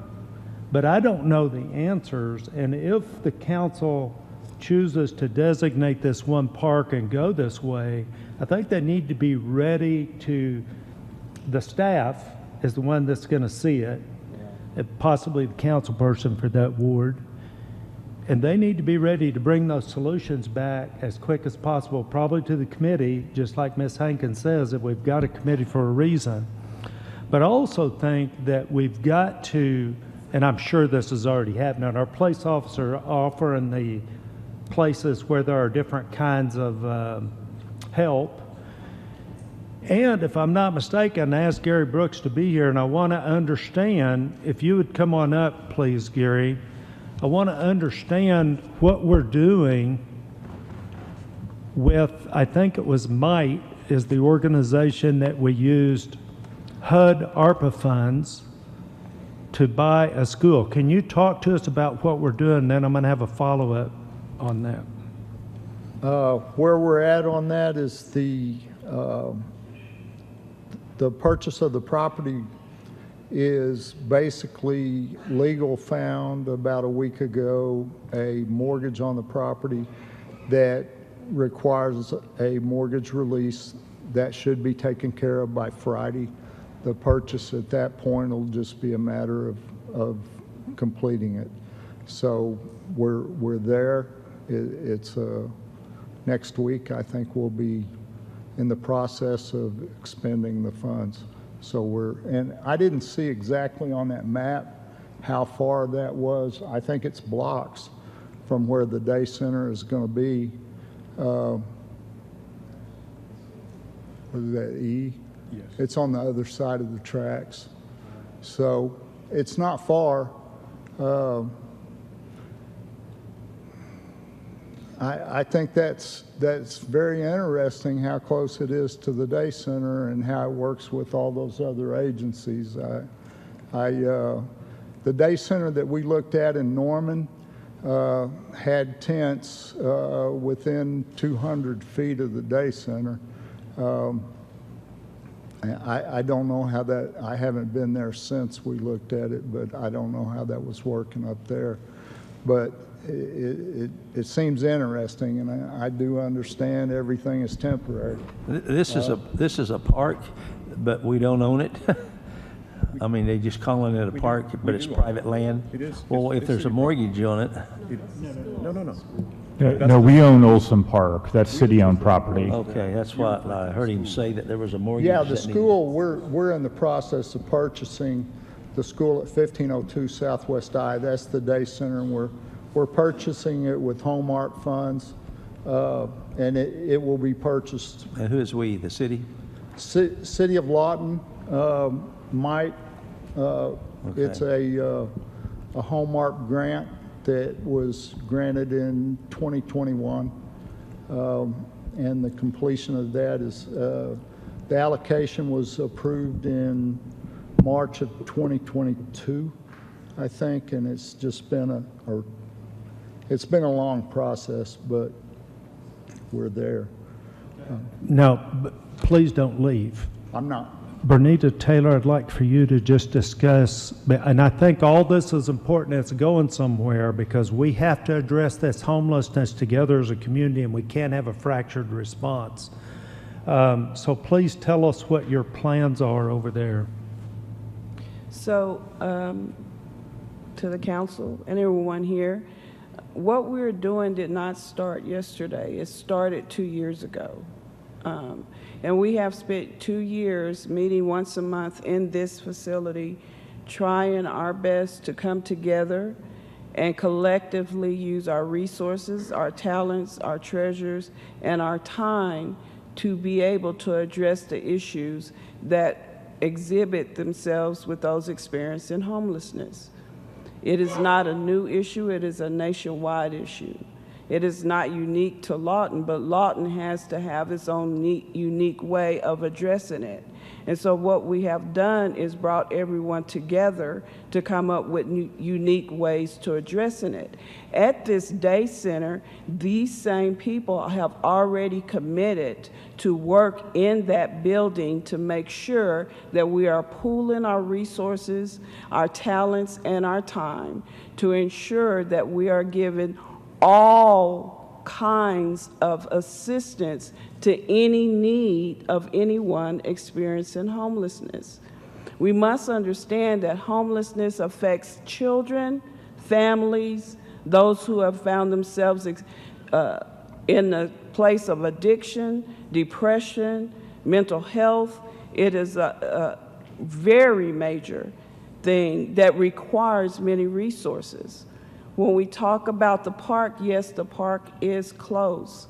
And as a citizen, and not as the CEO of MITE, my concern is that what do we do when we get people in there with issues that could cause harm to others? We need to make sure that we are coming together, and that becomes a part of what we're trying to do on the council committee as well as the Lawton Housing Task Force to ensure that we are helping and finding solutions that will work to make it work for everyone. You mentioned people meeting at it, but I don't think you explained who it is. It's all the nonprofits and government entities that provide services to homeless, is that correct? Yes. Or near homeless? Yes. So we have Comanche County Health Department. We have people who represent the hospitals, mental health, job placement agencies, shelters, those who offer help services. We have the city, we have the police department, fire department's been there, sewage drainage is there, Gary Brooks is there. We have people from all facets. Even Councilman Harris comes to those meetings to make sure that we have a diversity of resources and services that we can collaborate and provide what we need to do to begin to have. It's going to be hard for our police department to have to address these issues and not have anywhere to send them. So we have bought software equipment. We know the numbers. We know where they are. We know who they are, the types of people that they are. And we bring the information back to that committee so that we can begin to come up with the solutions that we need. So we're not just a fly-by-night. We really go out and put our feet on the ground, get the data, put it in software, it's analyzed, is provided and reported to the council once a quarter. Okay, thank you very much. Does anybody have questions for Bernita? Did you have a question, Ms. Hankins? Bernita, I think what you're saying is you have services in-house, basically. So when you put people in a group and put them in one place that have different kinds of issues going on, you will be able in the day center to address each one of those situations, like depression, substance abuse, and separate. But if we put people in a place with all those different things in one place without any expertise for each one of those situations, that will be different, but everybody's in a crisis, basically. Yes, we need to have a plan. Yeah. Of how we're going to do it. I'm not saying we can't do it. No. I just think we need to have a plan to ensure that we're looking at all the things that could possibly happen so that we'll have a way to address them before they happen. At least we did due diligence, and that's all we can do. At the day center, we will have shelters there. We'll have 10 rooms that are for families because that's the biggest need right now. And then we'll have 2 rooms for those who have been discharged to homelessness from the hospital because the hospital has done all they can do and they have nowhere to go and they still need care. And then we will have a day center where we will have the agencies come to the day center. And right now, we have to take people, if they need an ID, over here, if they need Social Security, over there, if they need food, over here, and that's just really hard. But if we could do it in one place, and I know this isn't the place to discuss in depth these kind of issues. That's what the committee is for. We bat this stuff around a lot and try to figure out where to, and Bernita's on that committee too. So those are just some things that I wanted to bring up. So. Oh, I've got you on the next item. We'll be on the ordinance. The day center's funded by the ARPA grant. Partly. The HUD, the special HUD ARPA grant, and private donations. Yes. Okay, which haven't all materialized. No. But I'm committed to helping you. Now, does anybody else have questions for? Okay, down here, Ms. Did I understand you correctly that someone said it'd be tents in the park? Well, tents? If we don't have tents, ma'am, so there will be cots if we have cots from the Salvation Army. Just cots? Yes. So they'll just be out in the open in the cots? Yes. Councilwoman Williams, the intent is to give them a place to go. Like, it really depends on the individual. Like, right now, people are laying on the sidewalks in, downtown. So that's not ideal either. So the city isn't going to provide them tents, but if they bring tents to the park, they can use them. Also, if they decide to just come to the park and lay on the ground, they would be allowed to do that as well. Quick question, and I admire you for your work. It's to be very proud of. You went through your different areas of types like families, those that need certain types, maybe medical. And do you have in that plan a place for those hardened people that will cause the problems, on substance abuse and this type of thing? I mean, Yes. even in our prisons, we have these divisions. Yes, sir. Okay. And you're exactly right. You did mention that, right? Yes, you are exactly right. We have to have the services available. So we have partnerships with people who deal with that, and they will actually come here, pick them up, and take them to rehab. We have all of that available so that at least... You're not going to mix those groups? No, we're not mixing those. Okay, just for the record, your goal of all of this is restoration? Yes. Rehabilitation, whatever the right Yes. word is, you know what I Yes. mean? Okay. Yes. All right. Now, did somebody down there have a... I do. This way. Oh. She has a question there. Oh. It's me. I'm trying to visualize how these two areas will or could work together, the Olson Park and the Day Center. I'm not getting a clear vision of how this is going to work at the park when we have the Day Center. I don't know the answer. I'm not sure you all do either, maybe. At this time, we have neither one, to be fair. We have neither one. And from what I'm hearing is everyone's trying to come up with how we can do this in a humane way. And so my thing is, I think that we have to, because I just now heard about Olson Park yesterday, that if I can get with Mr. Parks and we can, certainly we can come together and try, but today I cannot tell you the Well, answer. and I'm very concerned with the cold weather coming on, and we're talking about having people in one location on cots and that's it. That to me, that just sounds like a huge problem to come.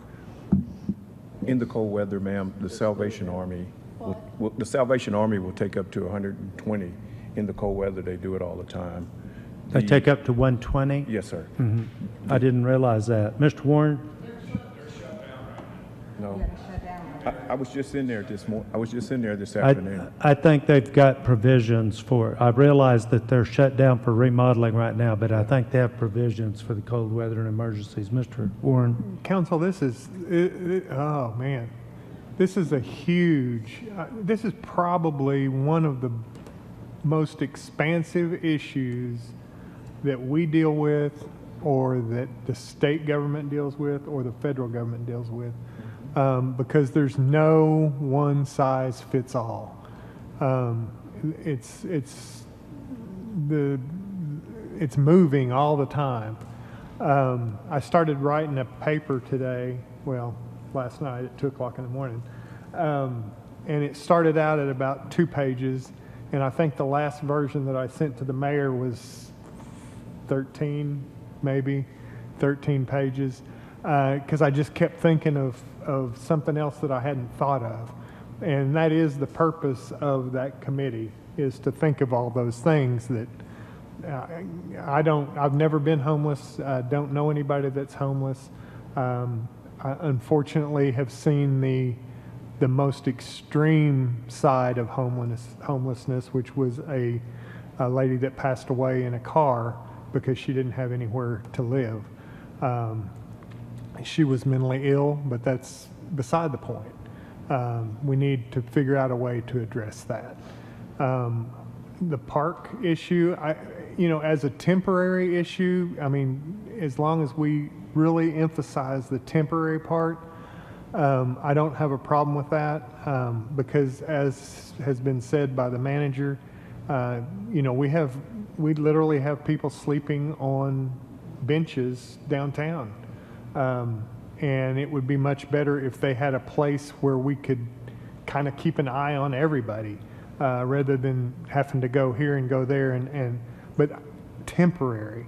I think this young lady right here has been doing the God's work, and really making headway in what you've done already, and I trust that you can do even more in the future. I would like us to, if we do temporarily use the park, I think use it temporarily until we can find a better answer. I know we can figure out a way to use CDBG money, we can use HUD money, we can look at TIF, the creation of TIFs, neighborhood restoration. There's a lot of things. It's much bigger. I had a customer come in today, and we talked about it briefly, and to hear them talk about it, there's a lot of people that actually mentally think of the homeless as that guy from the cartoons when we were young that had a stick and a little bag, and that's it. Well, that's not reality. Reality is these are individuals that most of the time in their life had things. They had a house, they had a car, they had a drawer full of stuff just like me that they didn't know what to do with. And now they try to accumulate that stuff and keep that stuff because that's how we identify, is with the things that we have from our past. And so they have a tendency to collect things, and when they're out in public, they have to drag that stuff wherever they go. And it's a huge issue. And if we can do the day center, and we can look at some other opportunities to centralize this issue. I mean, just trying to find somebody a place to sleep is not the answer. The answer is so much broader than that. But we got to start someplace. I really don't like the park idea, but it is better than nothing. I'm afraid of what might happen if we go longer than temporary. I have thoughts of ADA compliance. I have thoughts of health and safety as far as we don't have running water, we don't have toilets there, so there's a lot of problems. So temporarily, I don't have a problem with it. I would really like to look at a better solution down the road. And anybody that would like to read that 12-page paper is more than welcome to. Mr. Hampton? Yes. I'm reminded of the 7 blind men around an elephant and them trying to describe what it looks like. Of course, they all have a little part of it that they're doing, and I commend Ms. Taylor on her efforts. She's doing a fantastic job getting a holistic picture of this. Thank you so much for all you're doing. When approached about Olson Park is in Ward 5. I have constituents that I've spoken to, both individuals and businesses, about this. And of course, you can understand that they're not too excited about moving in this direction. Although doing due diligence, I have actually studied subcategories of the homeless, and I've got like 13 different categories of the homeless community. So it's not like just a little group of people that have one issue. It is just the same issues that we have. I am really of the understanding, as a citizen of the United States and of this city, that if anyone comes into any type of community, at some point they need to add to a community to make it a better place to live. And if you're not moving in that direction, then I think there's an injustice to the rest of the community. And I think that we're moving in that direction with the efforts that you're making and all of you. Real quickly, the homeless, these are my thoughts on that homeless holding area.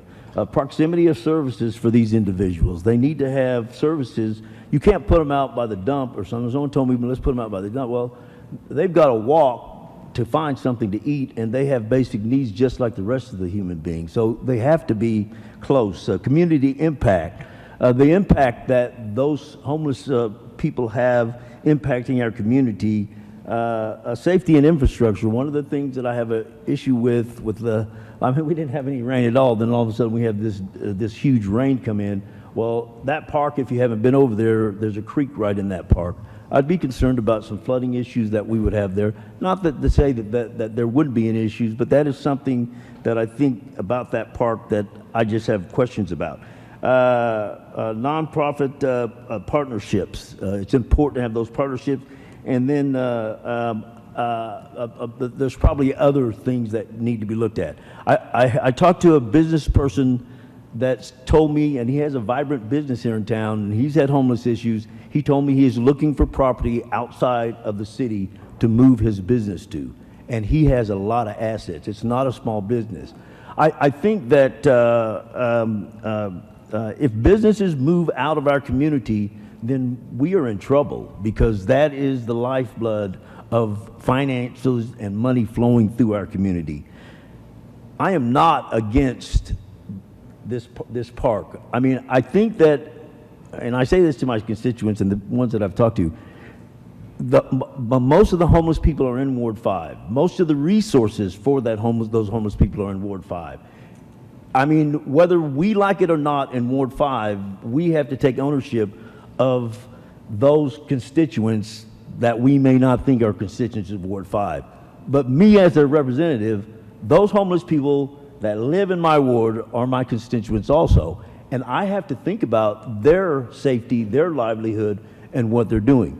With that said, I still think they need to be adding something to our community with rehabilitation and whatnot, at least moving in that direction. Mayor, I'm thinking as we are looking at this, I agree with Councilwoman Hankins that obviously that we need to start looking at this more in detail, and perhaps we do need to go back to the committee and take a look at this whole situation. What a great discussion. I mean, I think that it is profound that a community is coming together and really dealing with things to move in a direction to help the homeless community, because I think that we have to be a city of tough love. We have to be a city that we are out to help you, and if you come to this city as a homeless person, I think you need to understand that that's where we are. You come here, we help you, and you're going to have to take responsibility for your life as we help you. Thank you, Mayor. Mayor, I just want to explain something, because I think there might be some confusion among the council as to what the city's intent is with Olson Park. So this is a companion item to item 31. So in item 31, council is going to consider criminalizing camping within the city limits. So what 30 does is it essentially gives an exception to item 31. So this isn't like services that we're going to be providing. This isn't cots in a field. We're not, the city isn't providing a service here. The city is providing an exception to the ordinance, which you will consider next. So I just want to make sure that that point is clear, because the issues come up with cots or tents. The city's not getting involved in that. The city is allowing, if council approves it, that Olson Park will be an exception to the ordinance, and the ordinance will criminalize camping within the city limits. I just want to make sure that that point is understood. Thank you. City Attorney. This has involved a discussion that is on the agenda. I just want to clarify, there's a potential violation of the Open Meetings Act if we vote on the Owen Park issue, because the agenda has not clearly defined that as the agenda item. So my recommendation is to bring this back at a later time anyway. The agenda items for discussion, and this presentation was not attached to anything that came through that legal approved. So while we have stayed in the discussion realm. How did it get on the agenda? How did this get on the agenda if it didn't go through legal? The presentation itself, I have not seen until tonight. Okay. I've got a few more questions while we're discussing it. Gary, have we already obligated this year's CDBG? We have an action plan for this year's CDBG, yes. We've already got it? Yes, but what are you? Well, I've wondered, as I was thinking about this, if the council needs to make it clear that we want to focus on this issue of dealing with the day center and housing in that area and helping that day center be successful with maybe with all of it, maybe including the 15% that can be used for operations, but certainly the part, although I know just enough to be dangerous, the part that is for capital items, can we use that to make sure we're successful at this day center? Maybe we need to put that on the agenda for 2 weeks and just have a presentation to understand that better. You like that? Let's just do that, okay? Okay. Now, it sounds like we need to, the city attorney said take no action. Mike, yes. And Mike, So yeah. you can can we send it to committee? We can do whatever you want to do with it, but we need to make sure the agenda item is very clear because the court ruled in 2021 in FOP versus City of Norman that if we materially obscure an item, my concern is there are citizens that live close to this park, there are people that want to speak out for this park, and everybody was kind of caught off guard by this item tonight. Mm-hmm. We cannot do that. The Open Meeting Act does not allow us to do that. And if Okay. you willfully violate that by voting on the item tonight, it could cause problems. Okay, all right. Then we're not going to take action. I'm going to send it to the committee. How's that? The committee needs to review this and get it done so it can be on the agenda in 2 weeks or the next council meeting. We good? Everybody good? Yeah? Okay.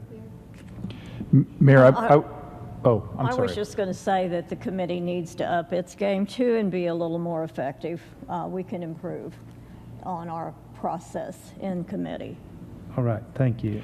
And Mayor, if we're not going to take action on item 30, I would ask that we not take action on item 31 either, because I Okay. think this all is very materially linked. Mhm. And so if the city attorney feels that proper notice wasn't given, then that's fine, but then I would ask that item 31 Okay, then we're be going to tabled. strike 31 and the committee can bring them both back to us. Everybody good? Good. Amber, did you want to go ahead and speak? I'm going to let her speak because she filled out a form and she's been sitting and waiting, and she deals with the individuals that we're talking about helping and controlling through all of this. Thank you. And I've got your name and address here, so. Mayor, thank you. My concern when I saw this was that we are talking about criminalizing human beings for just being human beings.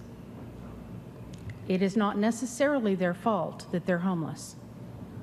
And if you take action like this, you are saying to our homeless population that we don't care about you and that, you're criminals because you're on the street. They are human beings. They're individuals that need help. First Christian Church and Lovesick Ministries, Colin is here also, work very, very hard with our homeless communities, both in feeding them, in clothing them. Today, I actually was able to get one of our homeless people into housing. She's been on the street for 7 years, and she has been on the wait list at the high-rise for 1.5 years. The high-rise has openings. There are places we can put people. Part of the problem right now is the fact that we don't have shelters for the people we need because there simply aren't enough of them. C. Carter Crane is fantastic. And thank God for Brenda Spencer Ragland for stepping up and taking it on. But that's not enough. The city is going to have to look at how we get reasonably cost housing into this area. For example, I have a family in our congregation that was living in a 3-bedroom home for $625 a month. Small, itty-bitty, tiny place. They lived there for 5 years. The house was sold, and they were asked to move out. They came in, they recarpeted, they painted it, and they listed it for $1,200 a month. That's the kind of thing that's going on. We are pricing people out of a place to live. The good news about the park is at least when they get picked up by the police officers, the officers have somewhere to send them. Because right now, if you went ahead with criminalizing this, you are telling them that not only are you're not allowed to live on the street, you cannot be homeless in the city of Lawton. It's illegal. And that's not fair to our citizens, even if they're homeless.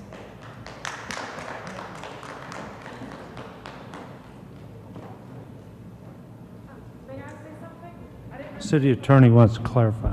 So I hope that everybody has read the anti-camping ordinance. It does not criminalize mere homelessness. It criminalizes the folks who don't accept help. We have about 40% of folks do not accept help, and they choose to be transient. And we want folks to accept help, and that is why we put that in there. If you accept assistance, you will not be charged. We will get you the support you need. And I feel like that's not being heard by anybody who's arguing against this ordinance. Okay, we're moving on to item 20. Hold a public hearing and consider approving the Consolidated Annual Performance and Evaluation Report, CAPER, for the Community Development Block Grant and Home Investment Partnerships Home Program activities and accomplishments, federal fiscal year 2023. Gary. This may be what I was wanting, is it? I hope so.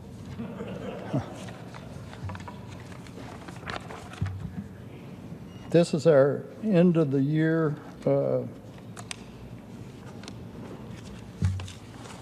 our consolidated annual performance and evaluation report for the end of the year. Our annual report. Okay. Let me try to stand a little closer to it. And I'm going to try not to break the clicker this time. And it's for the last fiscal year ending June 30th. And that's our mission statement. These are our housing development projects that we do in-house this past year. And some of these funds included funds that we had past year funds. This past year we did a lot of repairs. The emergency repairs, 10 emergency repairs that include hot water heaters, sewer lines, and HVAC systems. The most we did were exterior home improvements that include siding and energy efficient windows and doors, but the major portion of those were roofs from the hailstorm that we had a year and a half, 2 years ago. And that's where that $195,000 came from. We did a bunch of those. We did 2 whole home rehabilitations.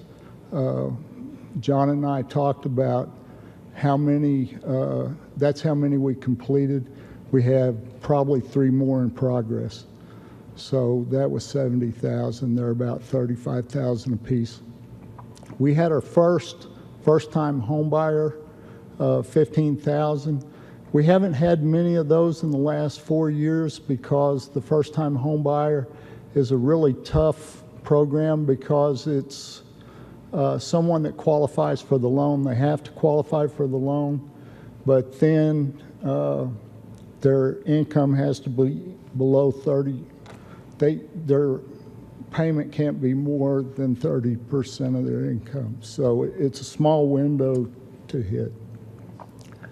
There's a description of an emergency repair project. It's capped at $7,000 and what they include. There's our exterior home improvements capped at $17,000. They can pay anything over that, but usually that's where it ends. There's a description of a homeowner rehabilitation program, and that's paid for out of home funds rather than CDBG. And they can be up to $40,000 with a contingency change order. And that's the first-time home buyer program. And it stops 1 penny short of $15,000 to keep it at 5 years on their period of affordability. There's a picture of before and after of a project on 36th Street.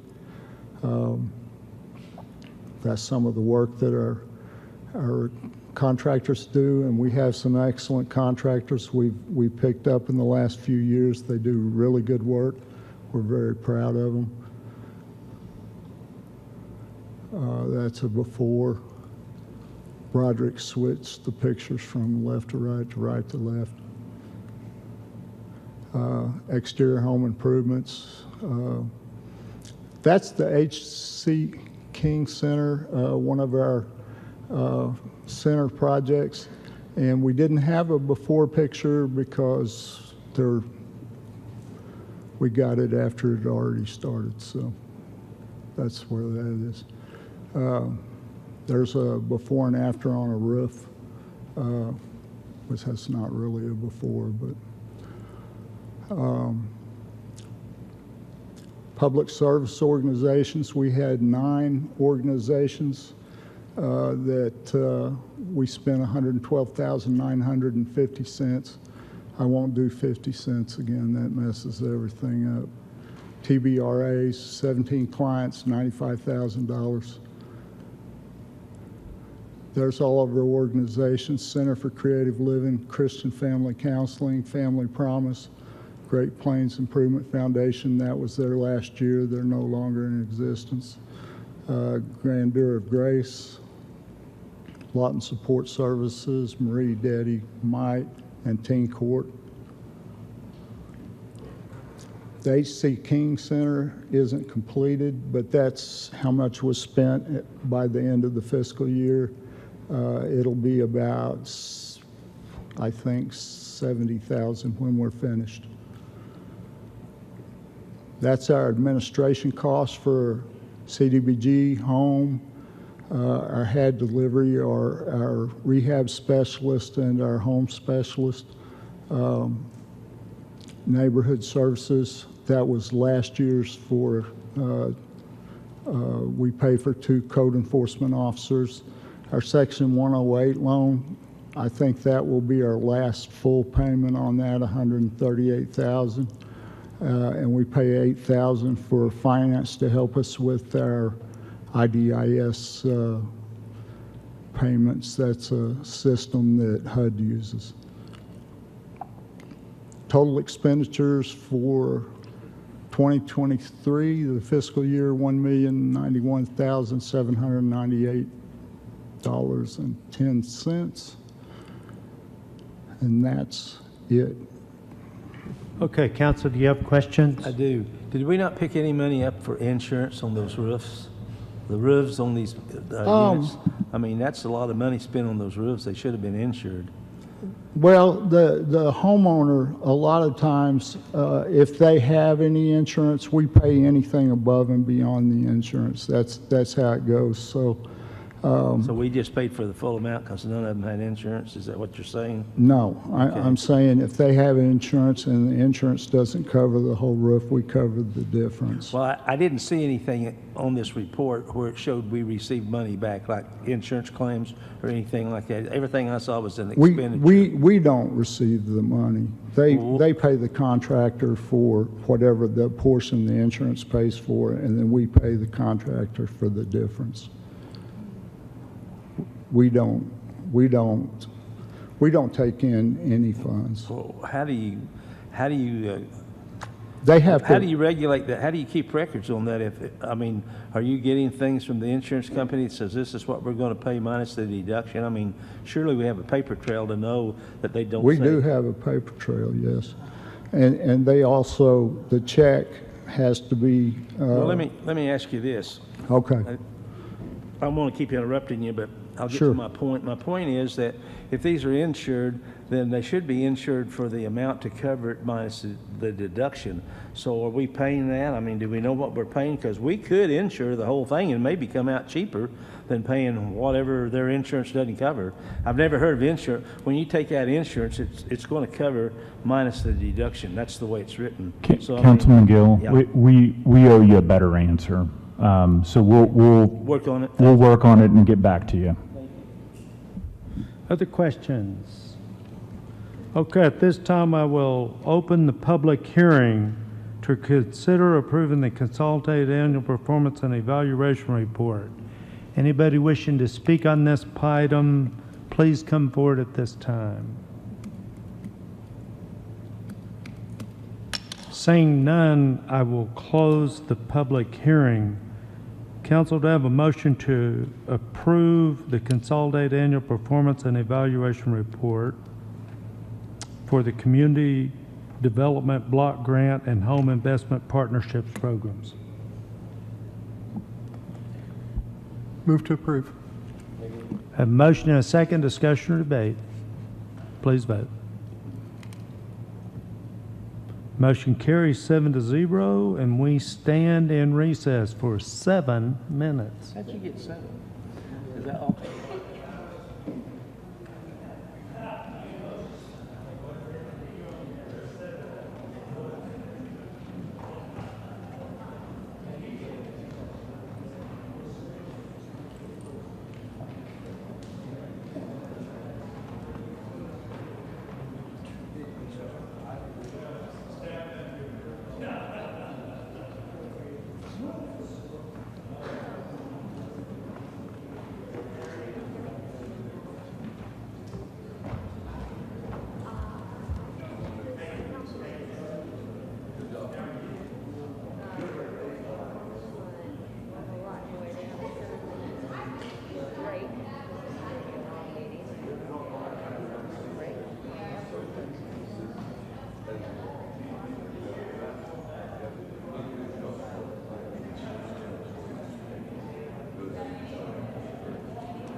1 minute.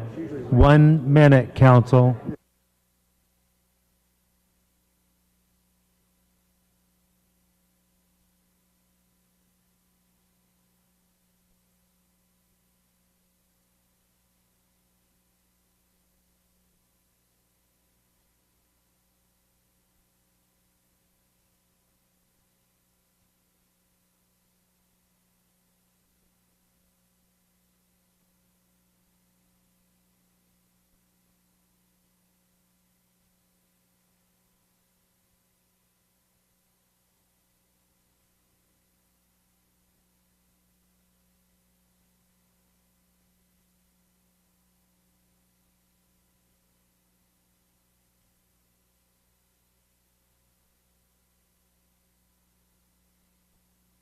Okay, if I can get an attorney, we're going to start the meeting. Where's our attorney?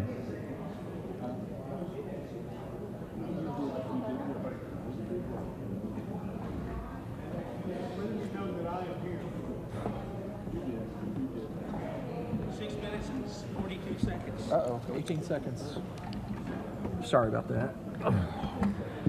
Okay, we're on item number 23. We're on item 23, am I right? I'm on 21. We're on item 21, correction.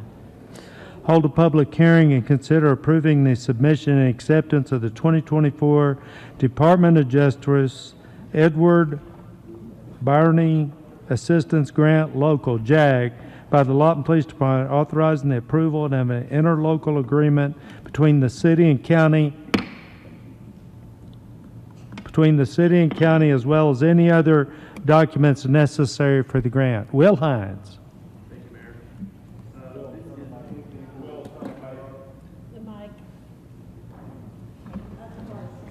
How's that? Is that better? Yeah, but fold that out towards you a little bit. There you go. How's that? Is that better? Now, don't break it. No, sir. No, sir. This is the 2024 Burns Grant. It is issued by the Department of Justice, and they issue it to law enforcement agencies to help them purchase equipment and supplies that they normally wouldn't be able to get due to budget constraints. This year, they've offered us $59,511. As in every year, is an 80-20 split with the county.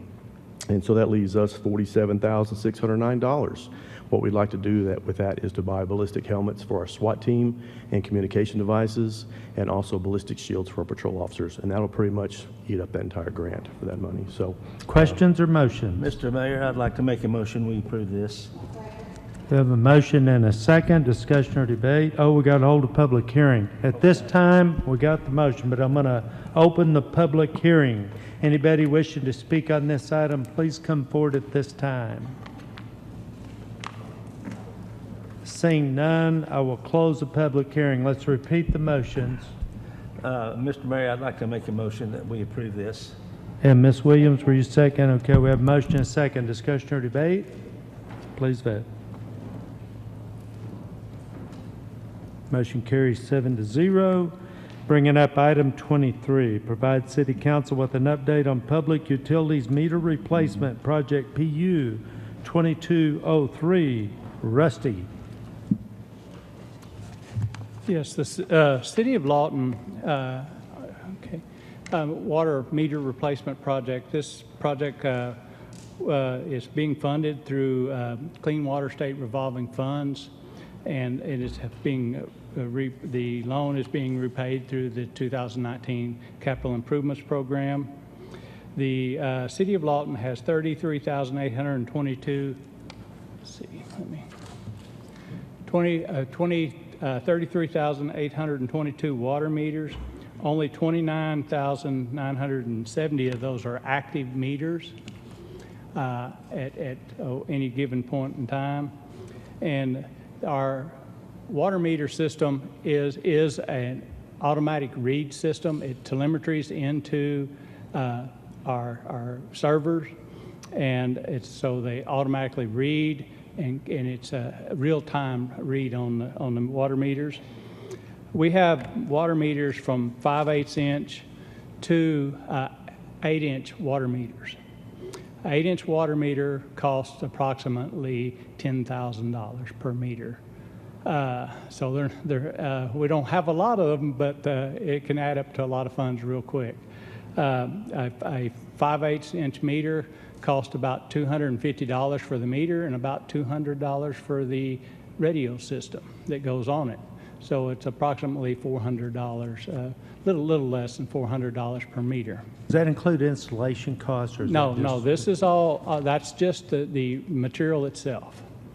This project was set up to do in-house, not to use contract labor, because actual installation cost is about 3 times that price. So it would cost, when we did the original meter project in 2008 and installed the AMRs, the meters at that time were costing about $200, but the installation costs were costing $600, and that was in 2008. So you're talking, to replace these meters, you're talking well over $1,000 a meter to do a replacement if you're doing it, don't do it in-house. The way we're going about doing it in-house, we have up to date, one of the issues is the meters and the radio systems. We ordered 15,000 meters and 15,000 radios.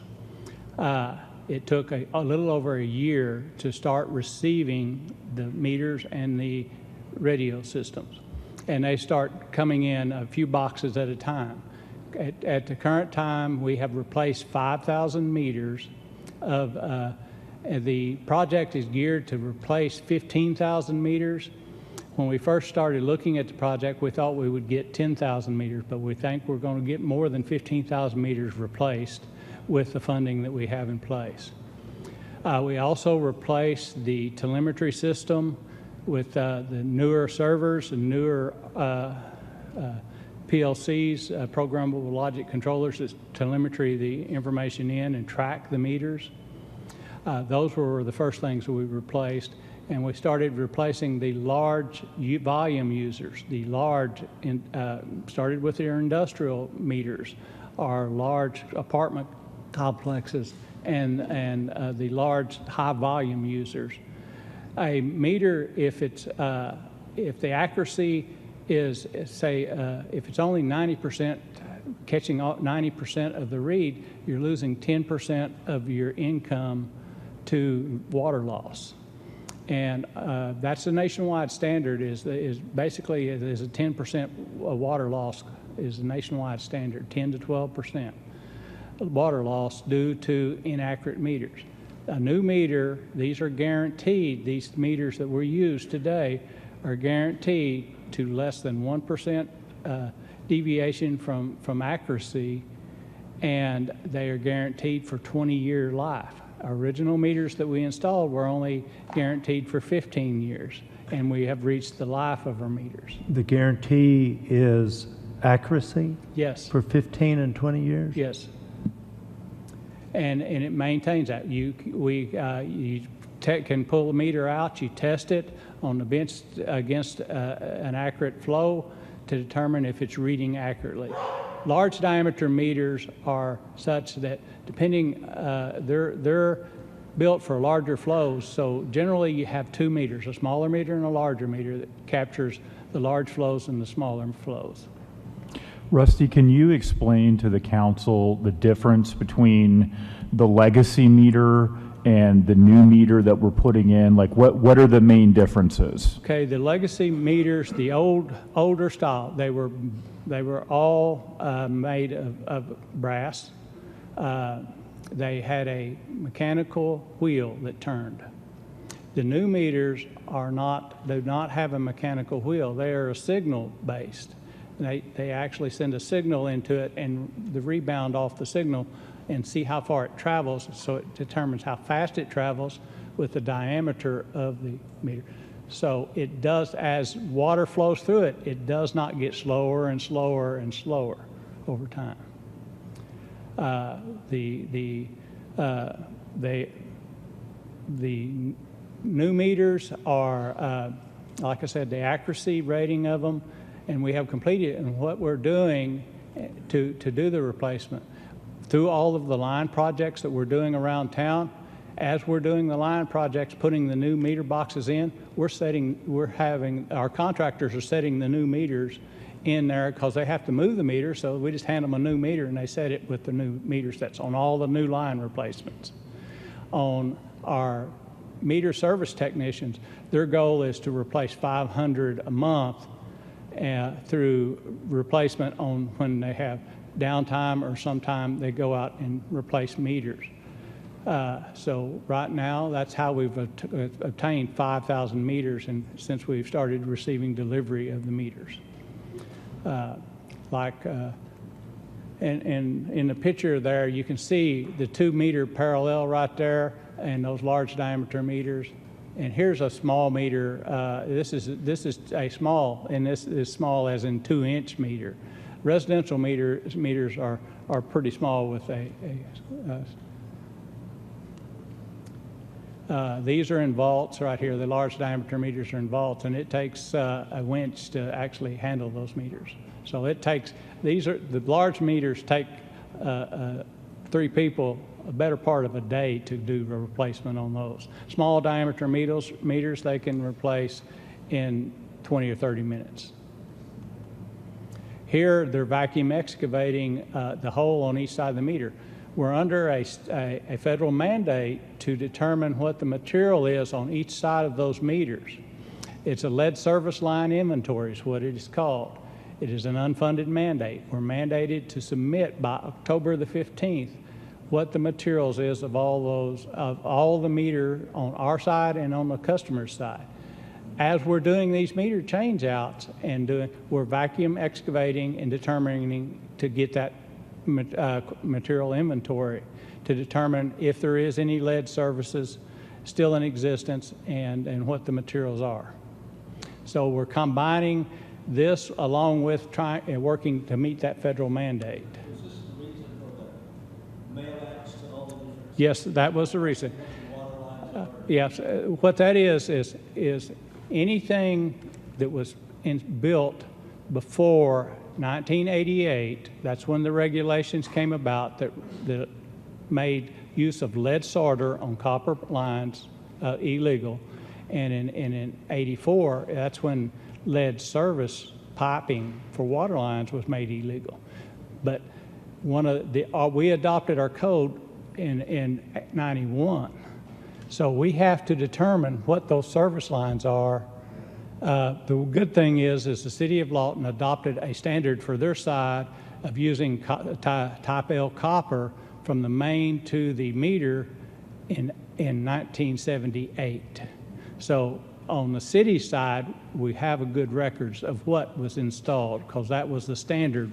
Today we use HDPE poly lines that is more forgiving in our freeze thaw and more forgiving with the ground movement. These are 2 maps.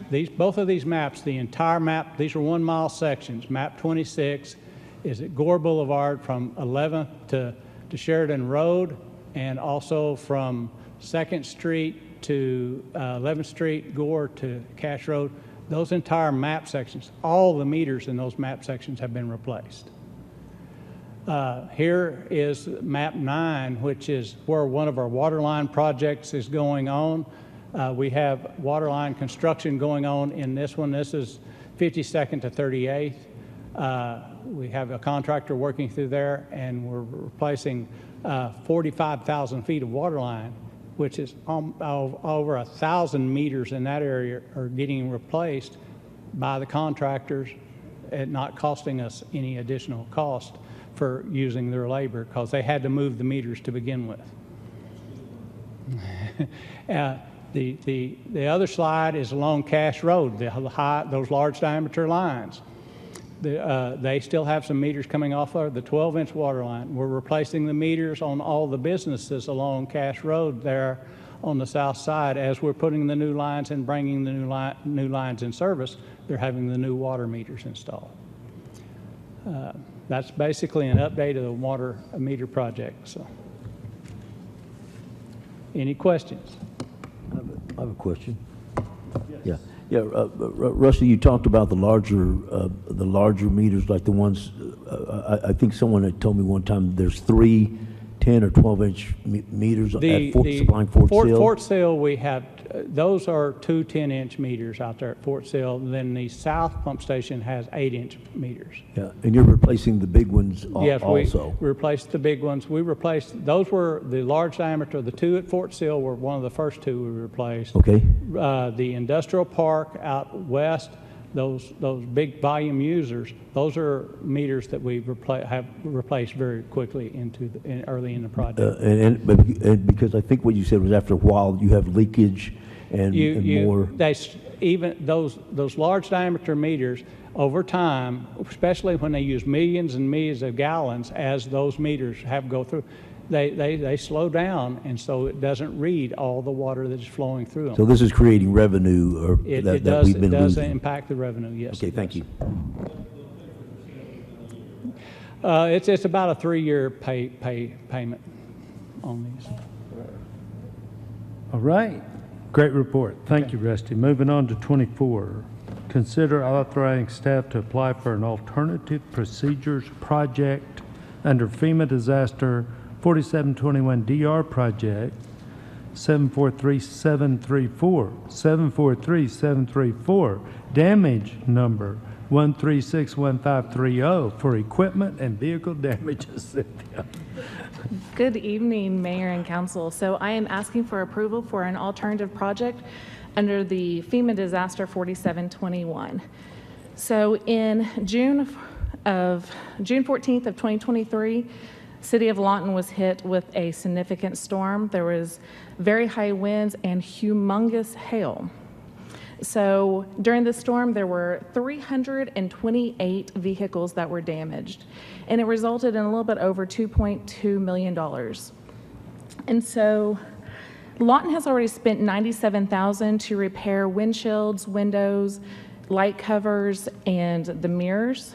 And so there is another little bit over $2 million that we could use to replace to repair the hail damage.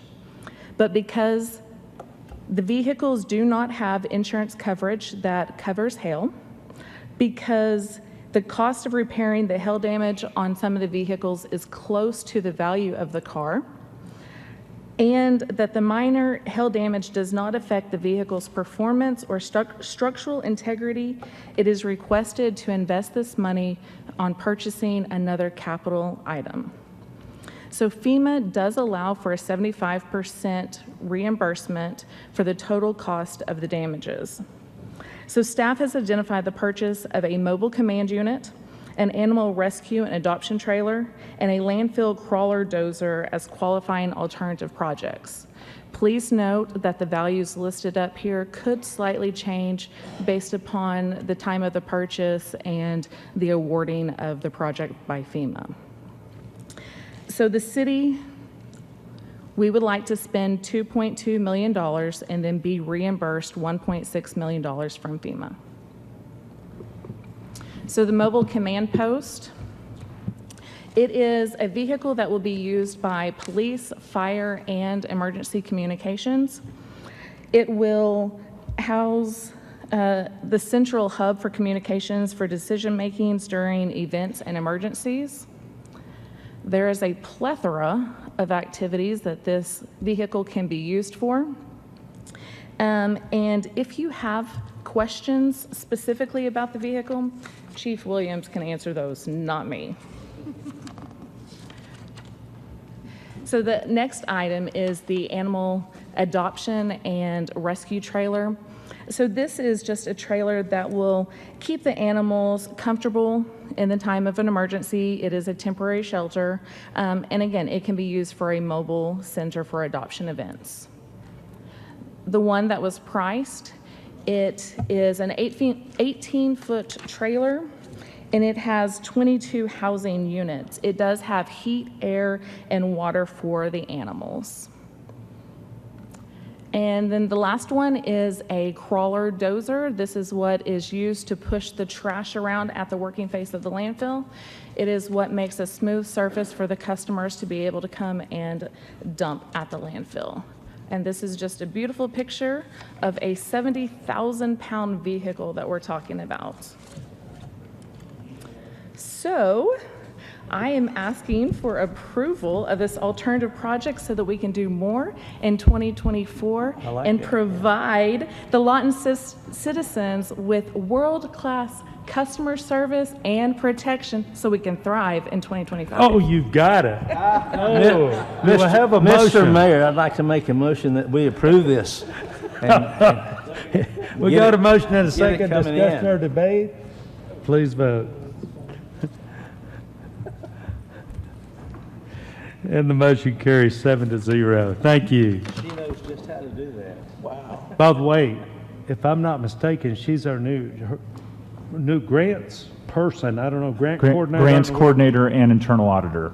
Yeah, and so bring it, this is not the first one she's brought already, and hey, we expect one every council meeting, even more in 24 so we can thrive in 25. All right, thank you. I'm gonna need Item your number email 25, consider an ordinance pertaining to offenses and crimes, amending section 16.21204, division 16.21, article 16.2, chapter 16 of the Lawton City Code 2015, relating to offenses against persons by amending and adding to definitions pertaining to domestic abuse, providing for severability, and establishing effective dates. Are you the speaker? Okay, John, city attorney. We are just updating to match state law. So our city prosecutor's office run by Al Rosenbaum, he sends us these every so often. He catches these where we need to update state law. This is definitions of harassment, intimate partner, dating relationship, and stalking were changed. So we are changing that in city code so we can enforce the criminal action just as well as the state can. So that is what this is a cleanup to match state law. Council, do you have questions or motion? Mayor, I move to approve the ordinance and waive the reading of the ordinance and read the title only. Is there a second?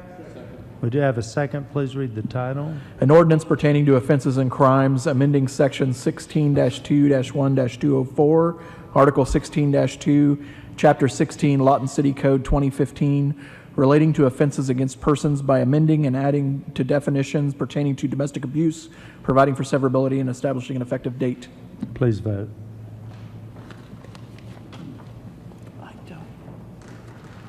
Need one more. Motion carries 7-0. Okay, hold on just a second.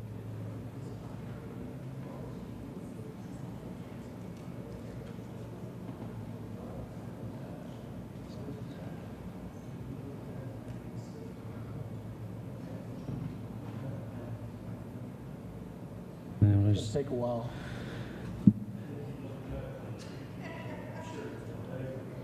Okay, have fun. Okay, number 26.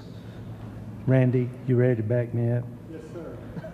Consider approving an ordinance pertaining to buildings, construction, and housing by amending section 611-101, 611-102, 611-103, 611-104, 611-105, 611-106, Division 611, Article 61, Section 621-202, 621-203, 621-204, 621-206, 621-209, 621-211, 621-212, 621-213, 621-214, 621-215, Division 621, Article 62, Section 631-301, 631-302, 631-305, 631-309, 631-318, Division 631, Section 632-331,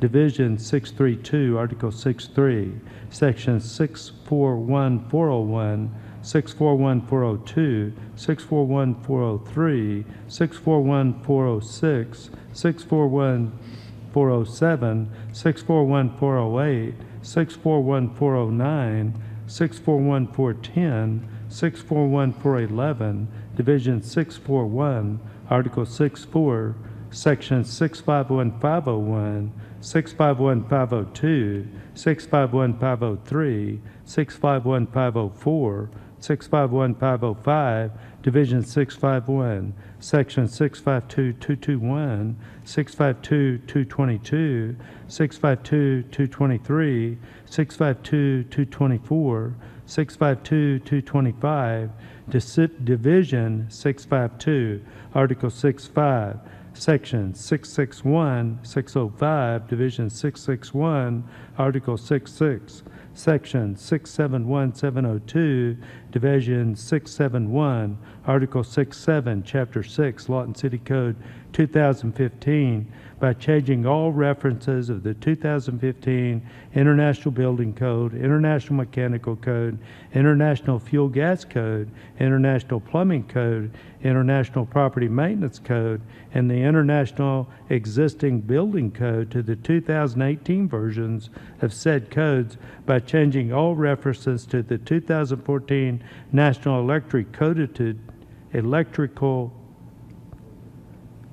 by changing all references of the 2014 National Electrical Code, I guess, to the 2017 National Code, by changing all the references of the 2009 International Residential Code to the 2018 International Residential Code, by removing all of the previous amendments as set forth by the Oklahoma Uniform Building Code Commission, OUBCC, and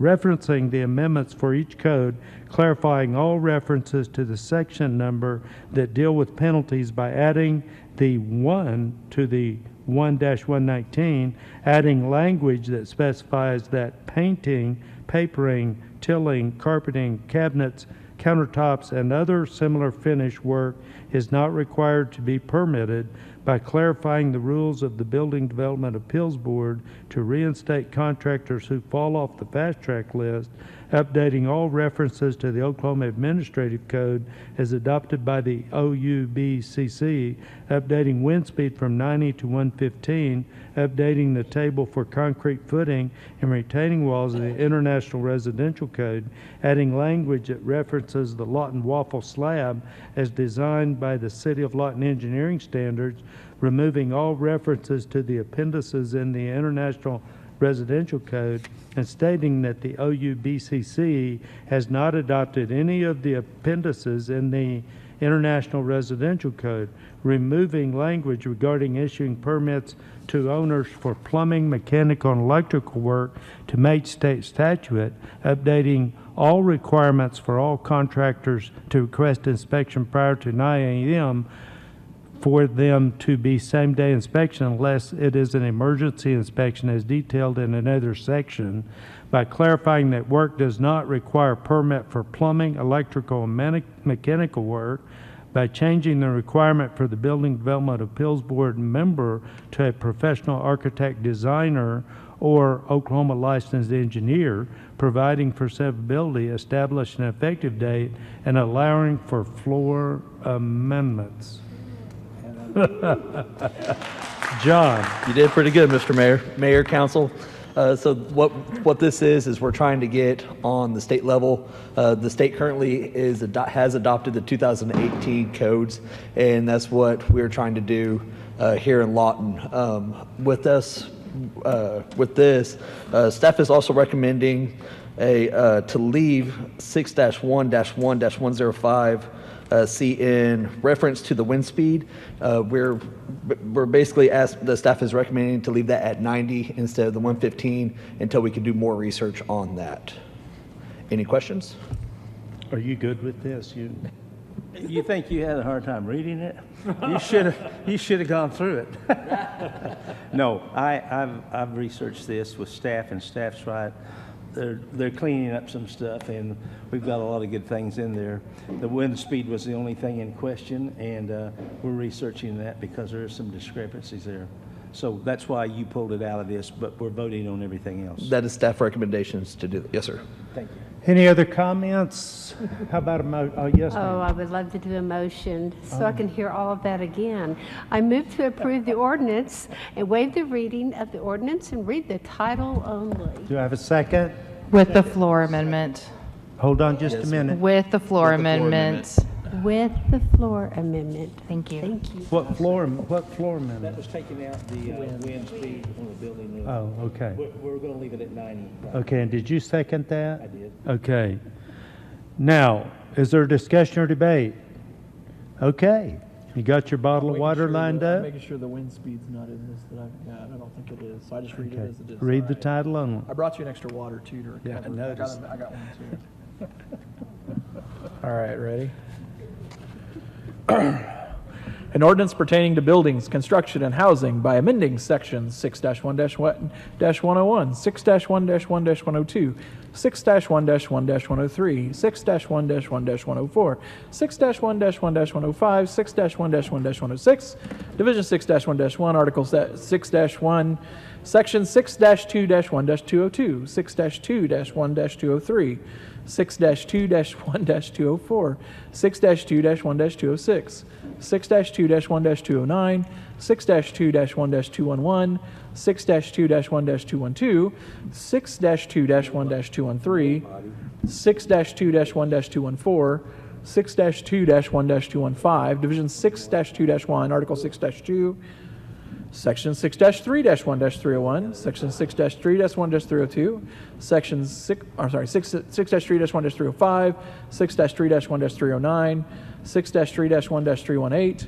Division 6-3-1, Section 6-3-2-331, Division 6-3-2, Article 6-3, Section 6-4-1-401, 6-4-1-402, 6-4-1-403, 6-4-1-406, 6-1-1-407, 6-4-1-408, 6-4-1-409, 6-4-1-410, 6-4-1-411, Division 6-4-1, Article 6-4, Section 6-5-1-501, 6-5-1-502, 6-5-1-503, 6-5-1-504, 6-5-1-505, Division 6-5-1, Sections 6-5-2-221, 6-5-2-222, 6-5-2-223, 6-5-2-224, 6-5-2-225, Division 6-5-2, Article 6-5, Section 6-6-1-605,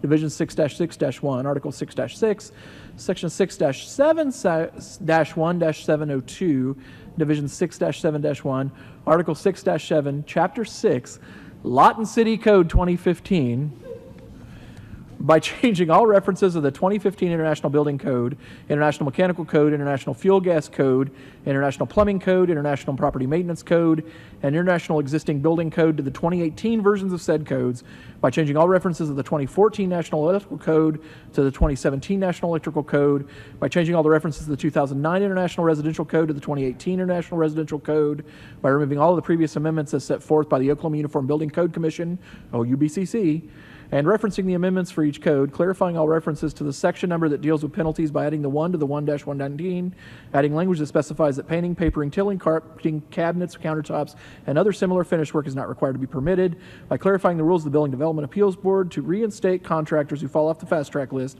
updating all references to the Oklahoma Administrative Codes as adopted by the OUBCC. We're not updating wind speed. Updating the table for concrete footings and retaining walls in the International Residential Code. Adding language that references the Lawton waffle slab as designated in the City of Lawton Engineering Standards. Removing all references to the appendices in the International Residential Code and stating that the OUBCC has not adopted any of the appendices in the International Residential Code, removing language regarding issuing permits to owners for plumbing, mechanical, and electrical codes to match state statute, updating all requirements for all contractors to request inspections prior to 9 a.m. for them to be same day unless it is an emergency inspection as detailed in another section, by clarifying what work does not require a permit for plumbing, electrical, mechanical work, by changing the requirement for the Building Development Appeals Board member to be a professional architect/designer or an Oklahoma licensed engineer, providing for severability, and establishing an effective date. Are you done? I think so. Okay, I don't feel sorry for you. I know. I did notice members of the audience follow along to make sure you got it right, and All I right, noticed good. at least one yawn. One yawn, okay. Well, that's not too bad. All right, let's vote. Get that over with. Motion carries 7-0. Item number 27, consider approving an ordinance pertaining to businesses by repealing Section 711100, Division 711, Article 71, Chapter 7, Lawton City Code 2015 by repealing and reserving the section providing for severability and establishing an effective date. Charlotte. I just want you to know every time that I saw John Andrew, I apologized for that ordinance title for the last 3 weeks. So item number 27 is just some cleanup. Council voted on February 17th to actually repeal this, and we apparently forgot to actually bring back the ordinance to repeal it. This is the general business language that the previous community services director had originally brought to you guys. So this is just the actual ordinance to repeal the general business requirement. Charlotte, when did council provide that direction? February 17th, 2023. Okay. Yes. Okay. We've not been enforcing it this entire time, so this is just a cleanup. Okay, we do still require some licenses. Correct. Yes, so our daycare. But all of those that were added due to the information we were given you have not been enforcing. Correct. Yes, Okay. everything and this that cleans was. it up. Yes, everything that was in place prior to this ordinance being put in are still being enforced. This is just the one that was the catch-all that we did when the previous community services director was in place. Okay, do we have a motion to approve? Move to approve the ordinance, read title only. Did I hear a second? Okay, please read the title. An ordinance pertaining to businesses by repealing Section 7-1-1-100, Division 7-1-1, Article 7-1, Chapter 7, Lawton City Code 2015, by repealing and reversing the section, providing for severability and establishing an effective date. Please vote. Motion carries 7-0. Item 28. Consider approving an ordinance pertaining to fire department services amending section 11.2.201, 11.2.208, 11.2.209, 11.2.216, Article 11.2, Chapter 11, Lawton City Code 2015, by changing all references of the 2015 International Fire Code to the 2018 versions of said code as amended by the Oklahoma Uniform Building Code Commission, providing for severability and establishing an effective date. We made ours shorter for you. Yeah, it is. I'm wondering why the other one had to be so long. Good evening. So this is kind of a Maybe you could teach Charlotte how to write those agenda items. Chat GPT, AI all day. No, just joking. So this is kind of a cleanup. I wrote his too, Yes, just so she you did. know. She did. This kind of goes along with what they already have given you guys. This is the state minimum that the state requires us to enforce and stuff, and I believe we've already met with the committee on this as well. Any questions for me on Questions or motions? Move to approve the ordinance, read title only. Do we have a motion and a second? Please read the title. An ordinance pertaining to fire department and services amending sections 11-2-201, 11-2-208, 11-2-209, and 11-2-216, Article 11-2, Chapter 11, Lawton City Code 2015, by changing all references to the 2015 International Fire Code to the 2018 versions of said code as amended by the Oklahoma Uniform Building Code Commission, providing for severability and establishing an effective date. Please vote. Motion carries 7-0, bringing up item 29. Consider approving an ordinance pertaining to offenses and crimes by amending section 16.31321 and creating section 16.31325, division 16.31, article 16.3, chapter 16, Lawton City Code 2015, by adding the size difference between littering and dumping, creating a code that prohibits illegal dumping and sets fines and punishments for illegal dumping at $750 or 60 days in jail for the first offense, and $750 and 60 days in jail for each offense thereafter, providing for severability, providing for codification, and establishing an effective date. Charlotte. Okay, this was an ordinance that I worked with the city attorney's office on and John Ratliff, the city manager, and that we decided that we needed to put something in that states that it's illegal to dump on someone else's property. And so we were trying to figure out a way to differentiate between littering and dumping. And so we came up with less than 4 cubic feet is considered littering, and greater, 4 cubic feet or greater is going to be considered dumping. So, and I pulled a lot of it's the same language. So if someone wants to go dig through their trash and find some mail or something that you can verify it's somebody else's property, and then take it to the police department, and then they can go and file suit and file charges, then they can do that, and file a case would be opened. Other than that, it's still up to the property owner's responsibility to clean it up and take care of it. But it does give us an option that if we do write citations, it's an automatic $750. First offense. With littering, there's some stages that you go to, but with illegal dumping, it's an automatic $750 fine right off the bat. So this would include somebody dumping sofas and Yes. mattresses on commercial businesses? Yes. Okay. Or in All right. dumpsters, putting it in your dumpster. It could, yeah, it could consider that. We get a lot of that. Okay, I wanna know for sure it includes that. Does it? Would you, Putting it in people's dumpsters? if they put it in someone's Is that dumpster, John illegal Andrew? dumping? The actual ordinance real quick on that. I was got the agenda and pulled up real fast. Sorry. That is item 29. 29. Mm-hmm.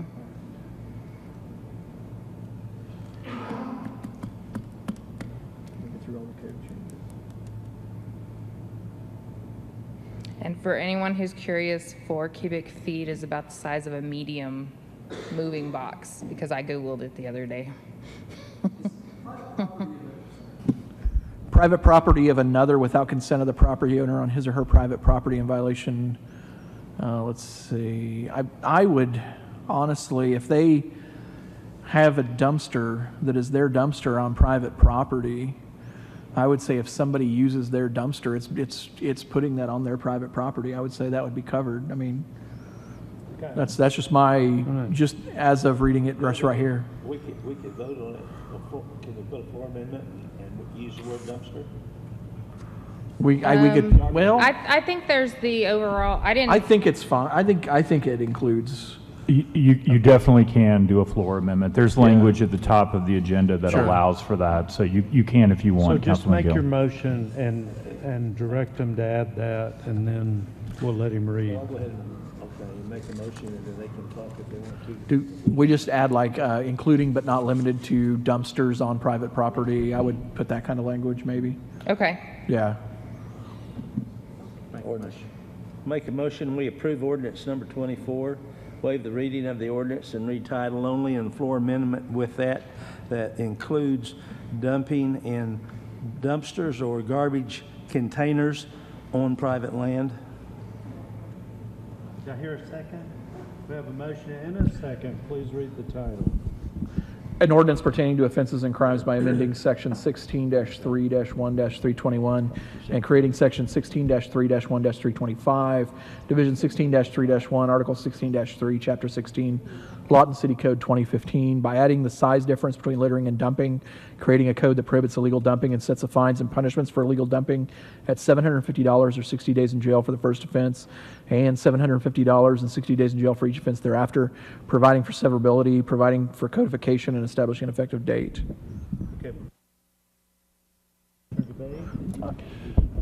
I think including but not limited to dumpsters and trash receptacles on private land. I think that would be, cover it, okay.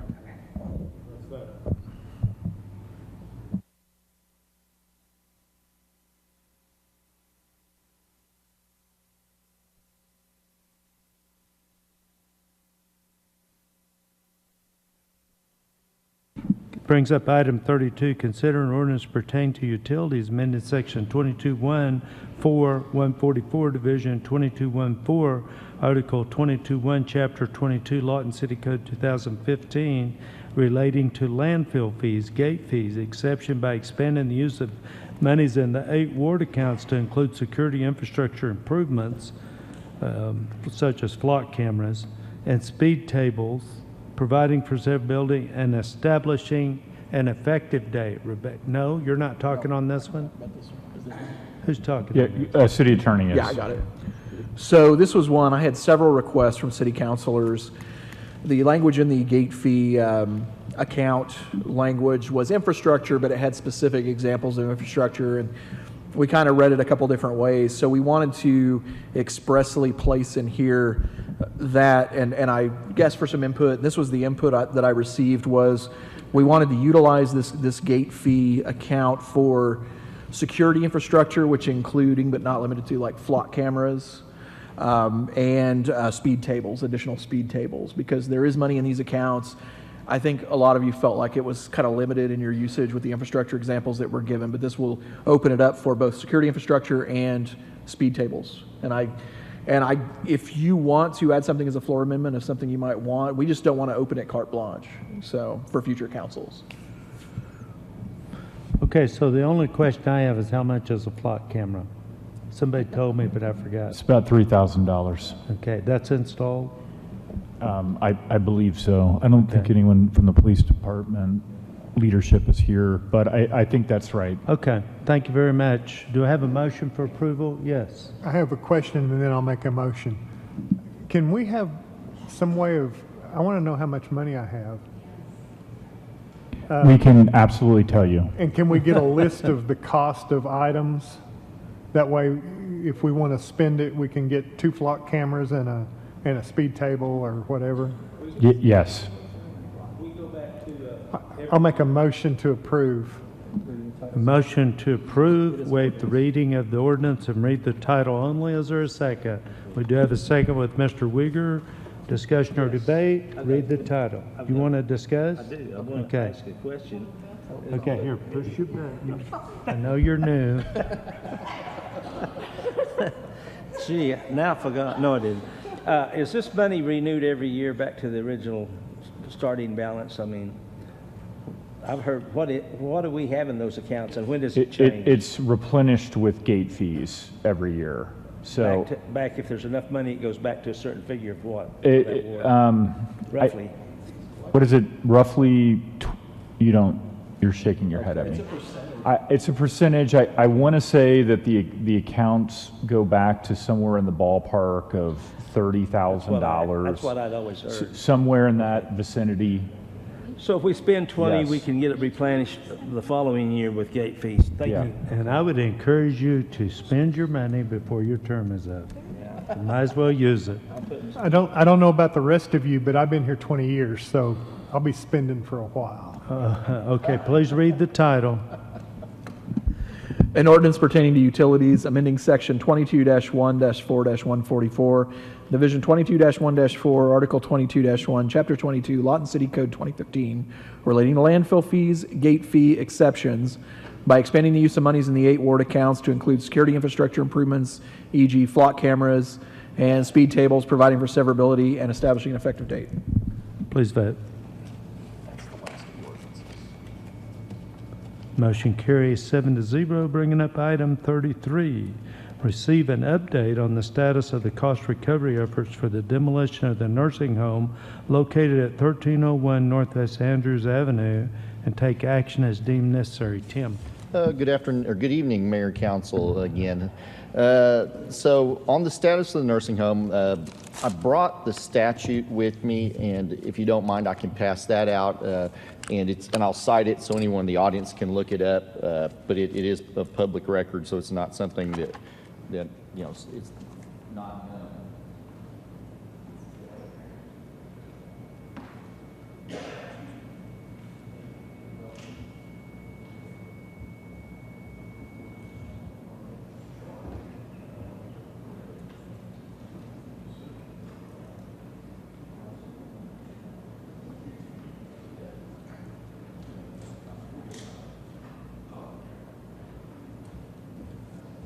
Okay, so for those in the audience, what I passed out was, Tim, do you have any more? sure, John. Oh. What I passed out is from Title 11, it is Section 22112, deals with condemnation, dilapidated buildings, notice, removal, and lien. It's the process, the statutory process that we have to follow. And so basically that process involves council declares property dilapidated. After that occurs, the city sends out a notice of dilapidation and lien. I'm down on 3. I kind of jumped down a little bit. Send out a notice of dilapidation and lien with the findings stating that we claim a lien on the property and for the cost of demolition and removal of cost. So then if the property owner doesn't do what they're supposed to do by abating the nuisance in the resolution that council passes, and we did pass some resolutions earlier today, if that doesn't happen, then we proceed with demolition. And so demolition occurs, and then after that, the governing body determines the cost of demolition and the cost of that process that went forward, and then a copy of the cost is mailed to the property owner and any lien holders. And then under state law, the property owner has 6 months from the date of mailing to pay the assessment, the demolition cost that was incurred. And so that's referenced down in paragraph 5. Then after that, if they pay, great, we're satisfied. If they don't pay, excuse me, if they don't pay, then at the end of 6 months, then the city will forward those costs to the county treasurer and then basically certify to the county treasurer. Then that becomes part of the lien officially of record.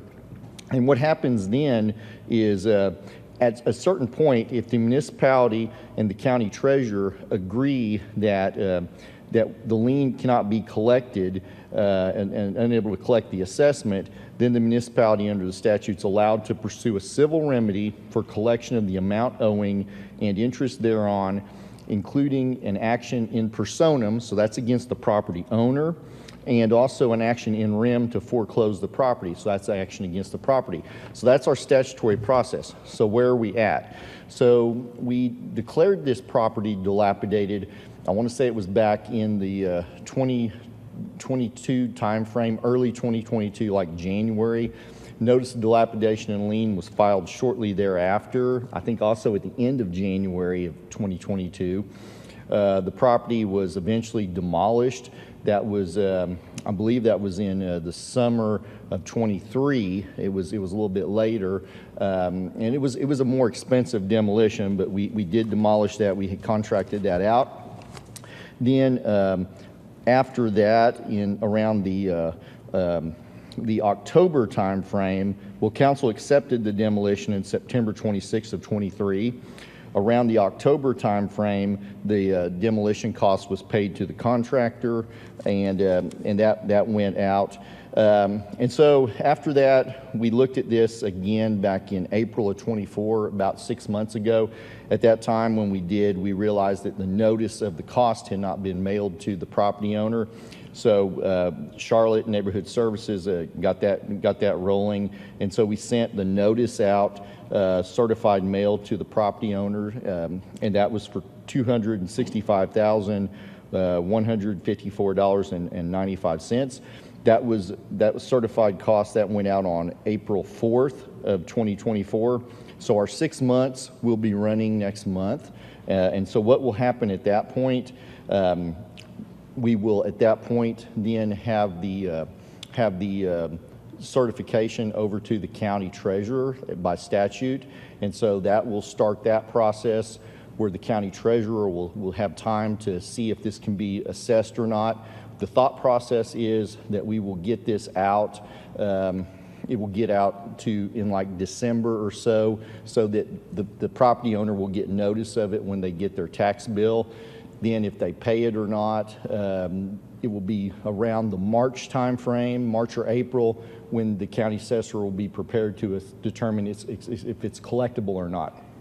So What we did last week, it's actually probably good that this got agended. It prompted a meeting with our office, members of our office, and the county treasurer's office, and that occurred last week.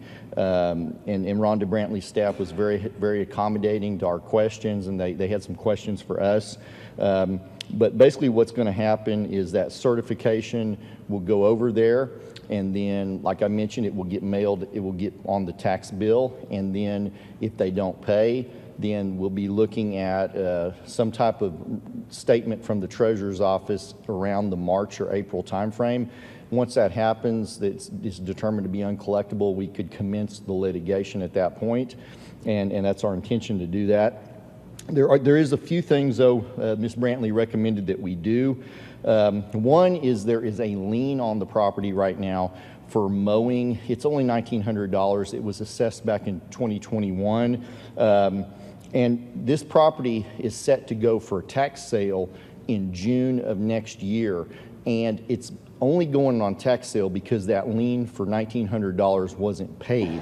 And so what Ms. Brantley's recommending we do, and it's going to be our recommendation, I'll look to bring an item in October to do this, but we don't want that going to tax sale in June of 25 because we don't want any situation where potentially this lien for $265,000 could be accidentally released because no one bought it or paid everything off at the tax sale. So the recommendation will be let's release our $1,900 lien to make sure this doesn't go to tax sale. It protects the $265,000 assessment, and this won't be going to tax sale according to Rhonda. If we do this, it won't be going back to tax sale until 2028. So that gives us 3 years where we don't have to worry about a tax sale. We can get through the foreclosure process, and that should be plenty of time to take care of that. So we'll be seeing that. Also, I think this was good that we had this review at this point, because in looking at this last week, we did notice an issue with the notice of dilapidation and lien. It had some extra information on there that wasn't necessary, and I think it did. It caused the notice of dilapidation and lien to attach to a different property. So you'll be seeing us. We'll be correcting that. I talked with John McGarrett. We all three don't think that's going to slow the process down, but we will get something corrected, filed with the county, so that should take care of that. You will be seeing in October, again, when you approve the cost, when I say approve the cost, but approve paying the contractor in 2023, that was in the amount of, I think it was $261,000. I'm looking for my notes, but it's a little bit less than what we billed the property owner. Went back to Charlotte and looked through the records. There was some additional cost for asbestos, cost on notice, and some lien cost and research cost. So we need to redo that, and again, that won't slow the process down, but we'll be asking council in October to determine the cost to be at the $265,000 level, and that's more a formality. It won't slow the process down, and we're on track, Mayor. Do you want any action tonight, or are you bringing that back? I don't need any action tonight. Okay. Everything is, like I mentioned, the beginning of October, I think it's October 5th, we'll get to that 6th month, and then we'll be sending the certification over to county treasurer. Okay, Mr. Wigger, you put this on the agenda. Do you have any questions or comments? No, sir. I do appreciate that updated report. Okay, well, thank you. Okay, are there other questions or comments? Mayor, I have a question. I'd like for the city attorney's office to explore, rather than just waiving the $1,900 assessment, which I agree is necessary to preserve the larger amount, but since we're going to come back and ask for a different amount than what we paid the contractor anyways, why don't we just add the $1,900 to that amount? Since that amount is going to have to be, you're going to have to bring that amount back anyway. So I'd like for city attorney's office to explore the legal feasibility of doing that. Sounds good. What'd you have, city attorney? Oh, no, I was just going to thank Tim and Garrett for their work on this and getting you guys that update. Okay. They've been working really hard to make sure this is updated, make sure we're in compliance with state statute. So I wanted to recognize them. Thank you, guys. All right. Look forward to it coming back. This is all protecting the citizens' assets, so we appreciate it. Thank you, Tim. Phone got turned off.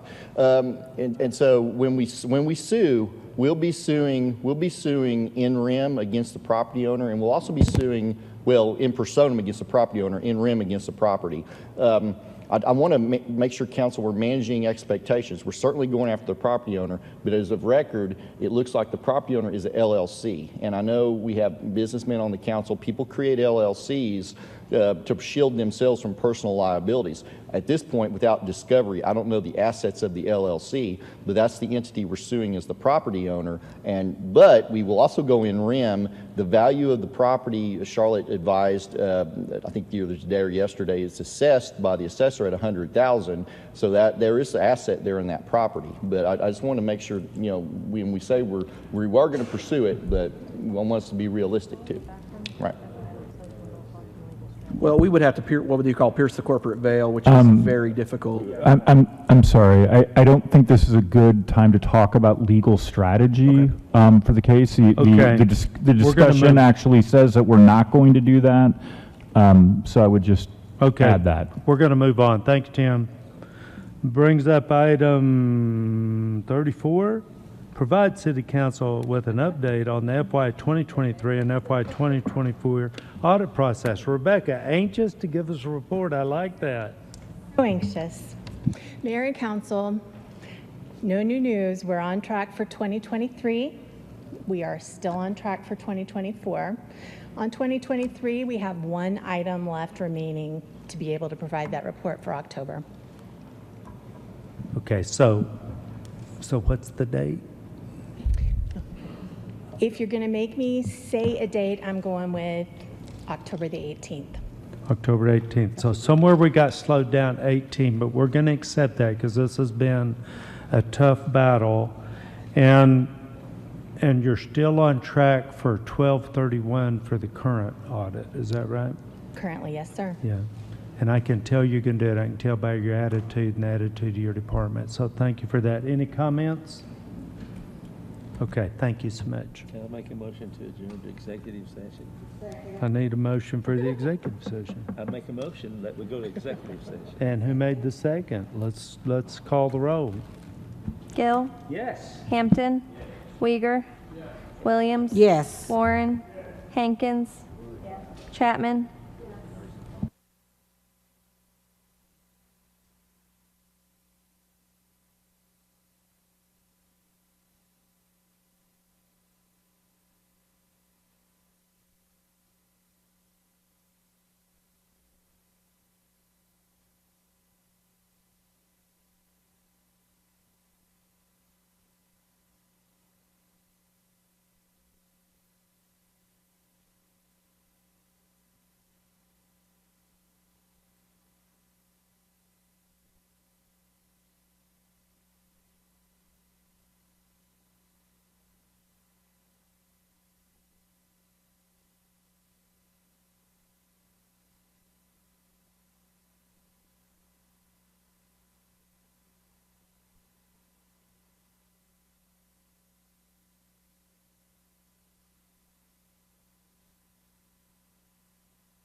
think I am. Let's get out of here. Okay, we are back from executive session. I need a motion. You have a motion to return and a second. Please call the roll. Hampton.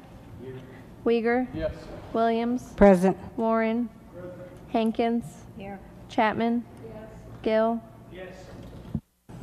And we have executive session item 35. John? 35, pursuant to Section 3007B.4, Title 25 Oklahoma statutes, governing body convened in executive session to discuss a pending claim for potential litigation against property owners of demolished nursing home at 1301 Northwest Andrews, and we will not be taking action in open session. Executive session item number 36. John? Pursuant to Section 307B.4, Title 25 Oklahoma statutes, the governing body convened in executive session to discuss a possible pending action with Great Plains Improvement Foundation concerning a home program finding report received from the U.S. Department of Housing and Urban Development to the city of Lawton on July 26, 2024, and there will be no action in open session. Do I have a motion for adjournment? I have several motions, and I'm going to take one of them as a second. Please call the roll. Uyghur. Yes. Williams. Yes. Warren. Hankins. Chapman. Gill. Hampton.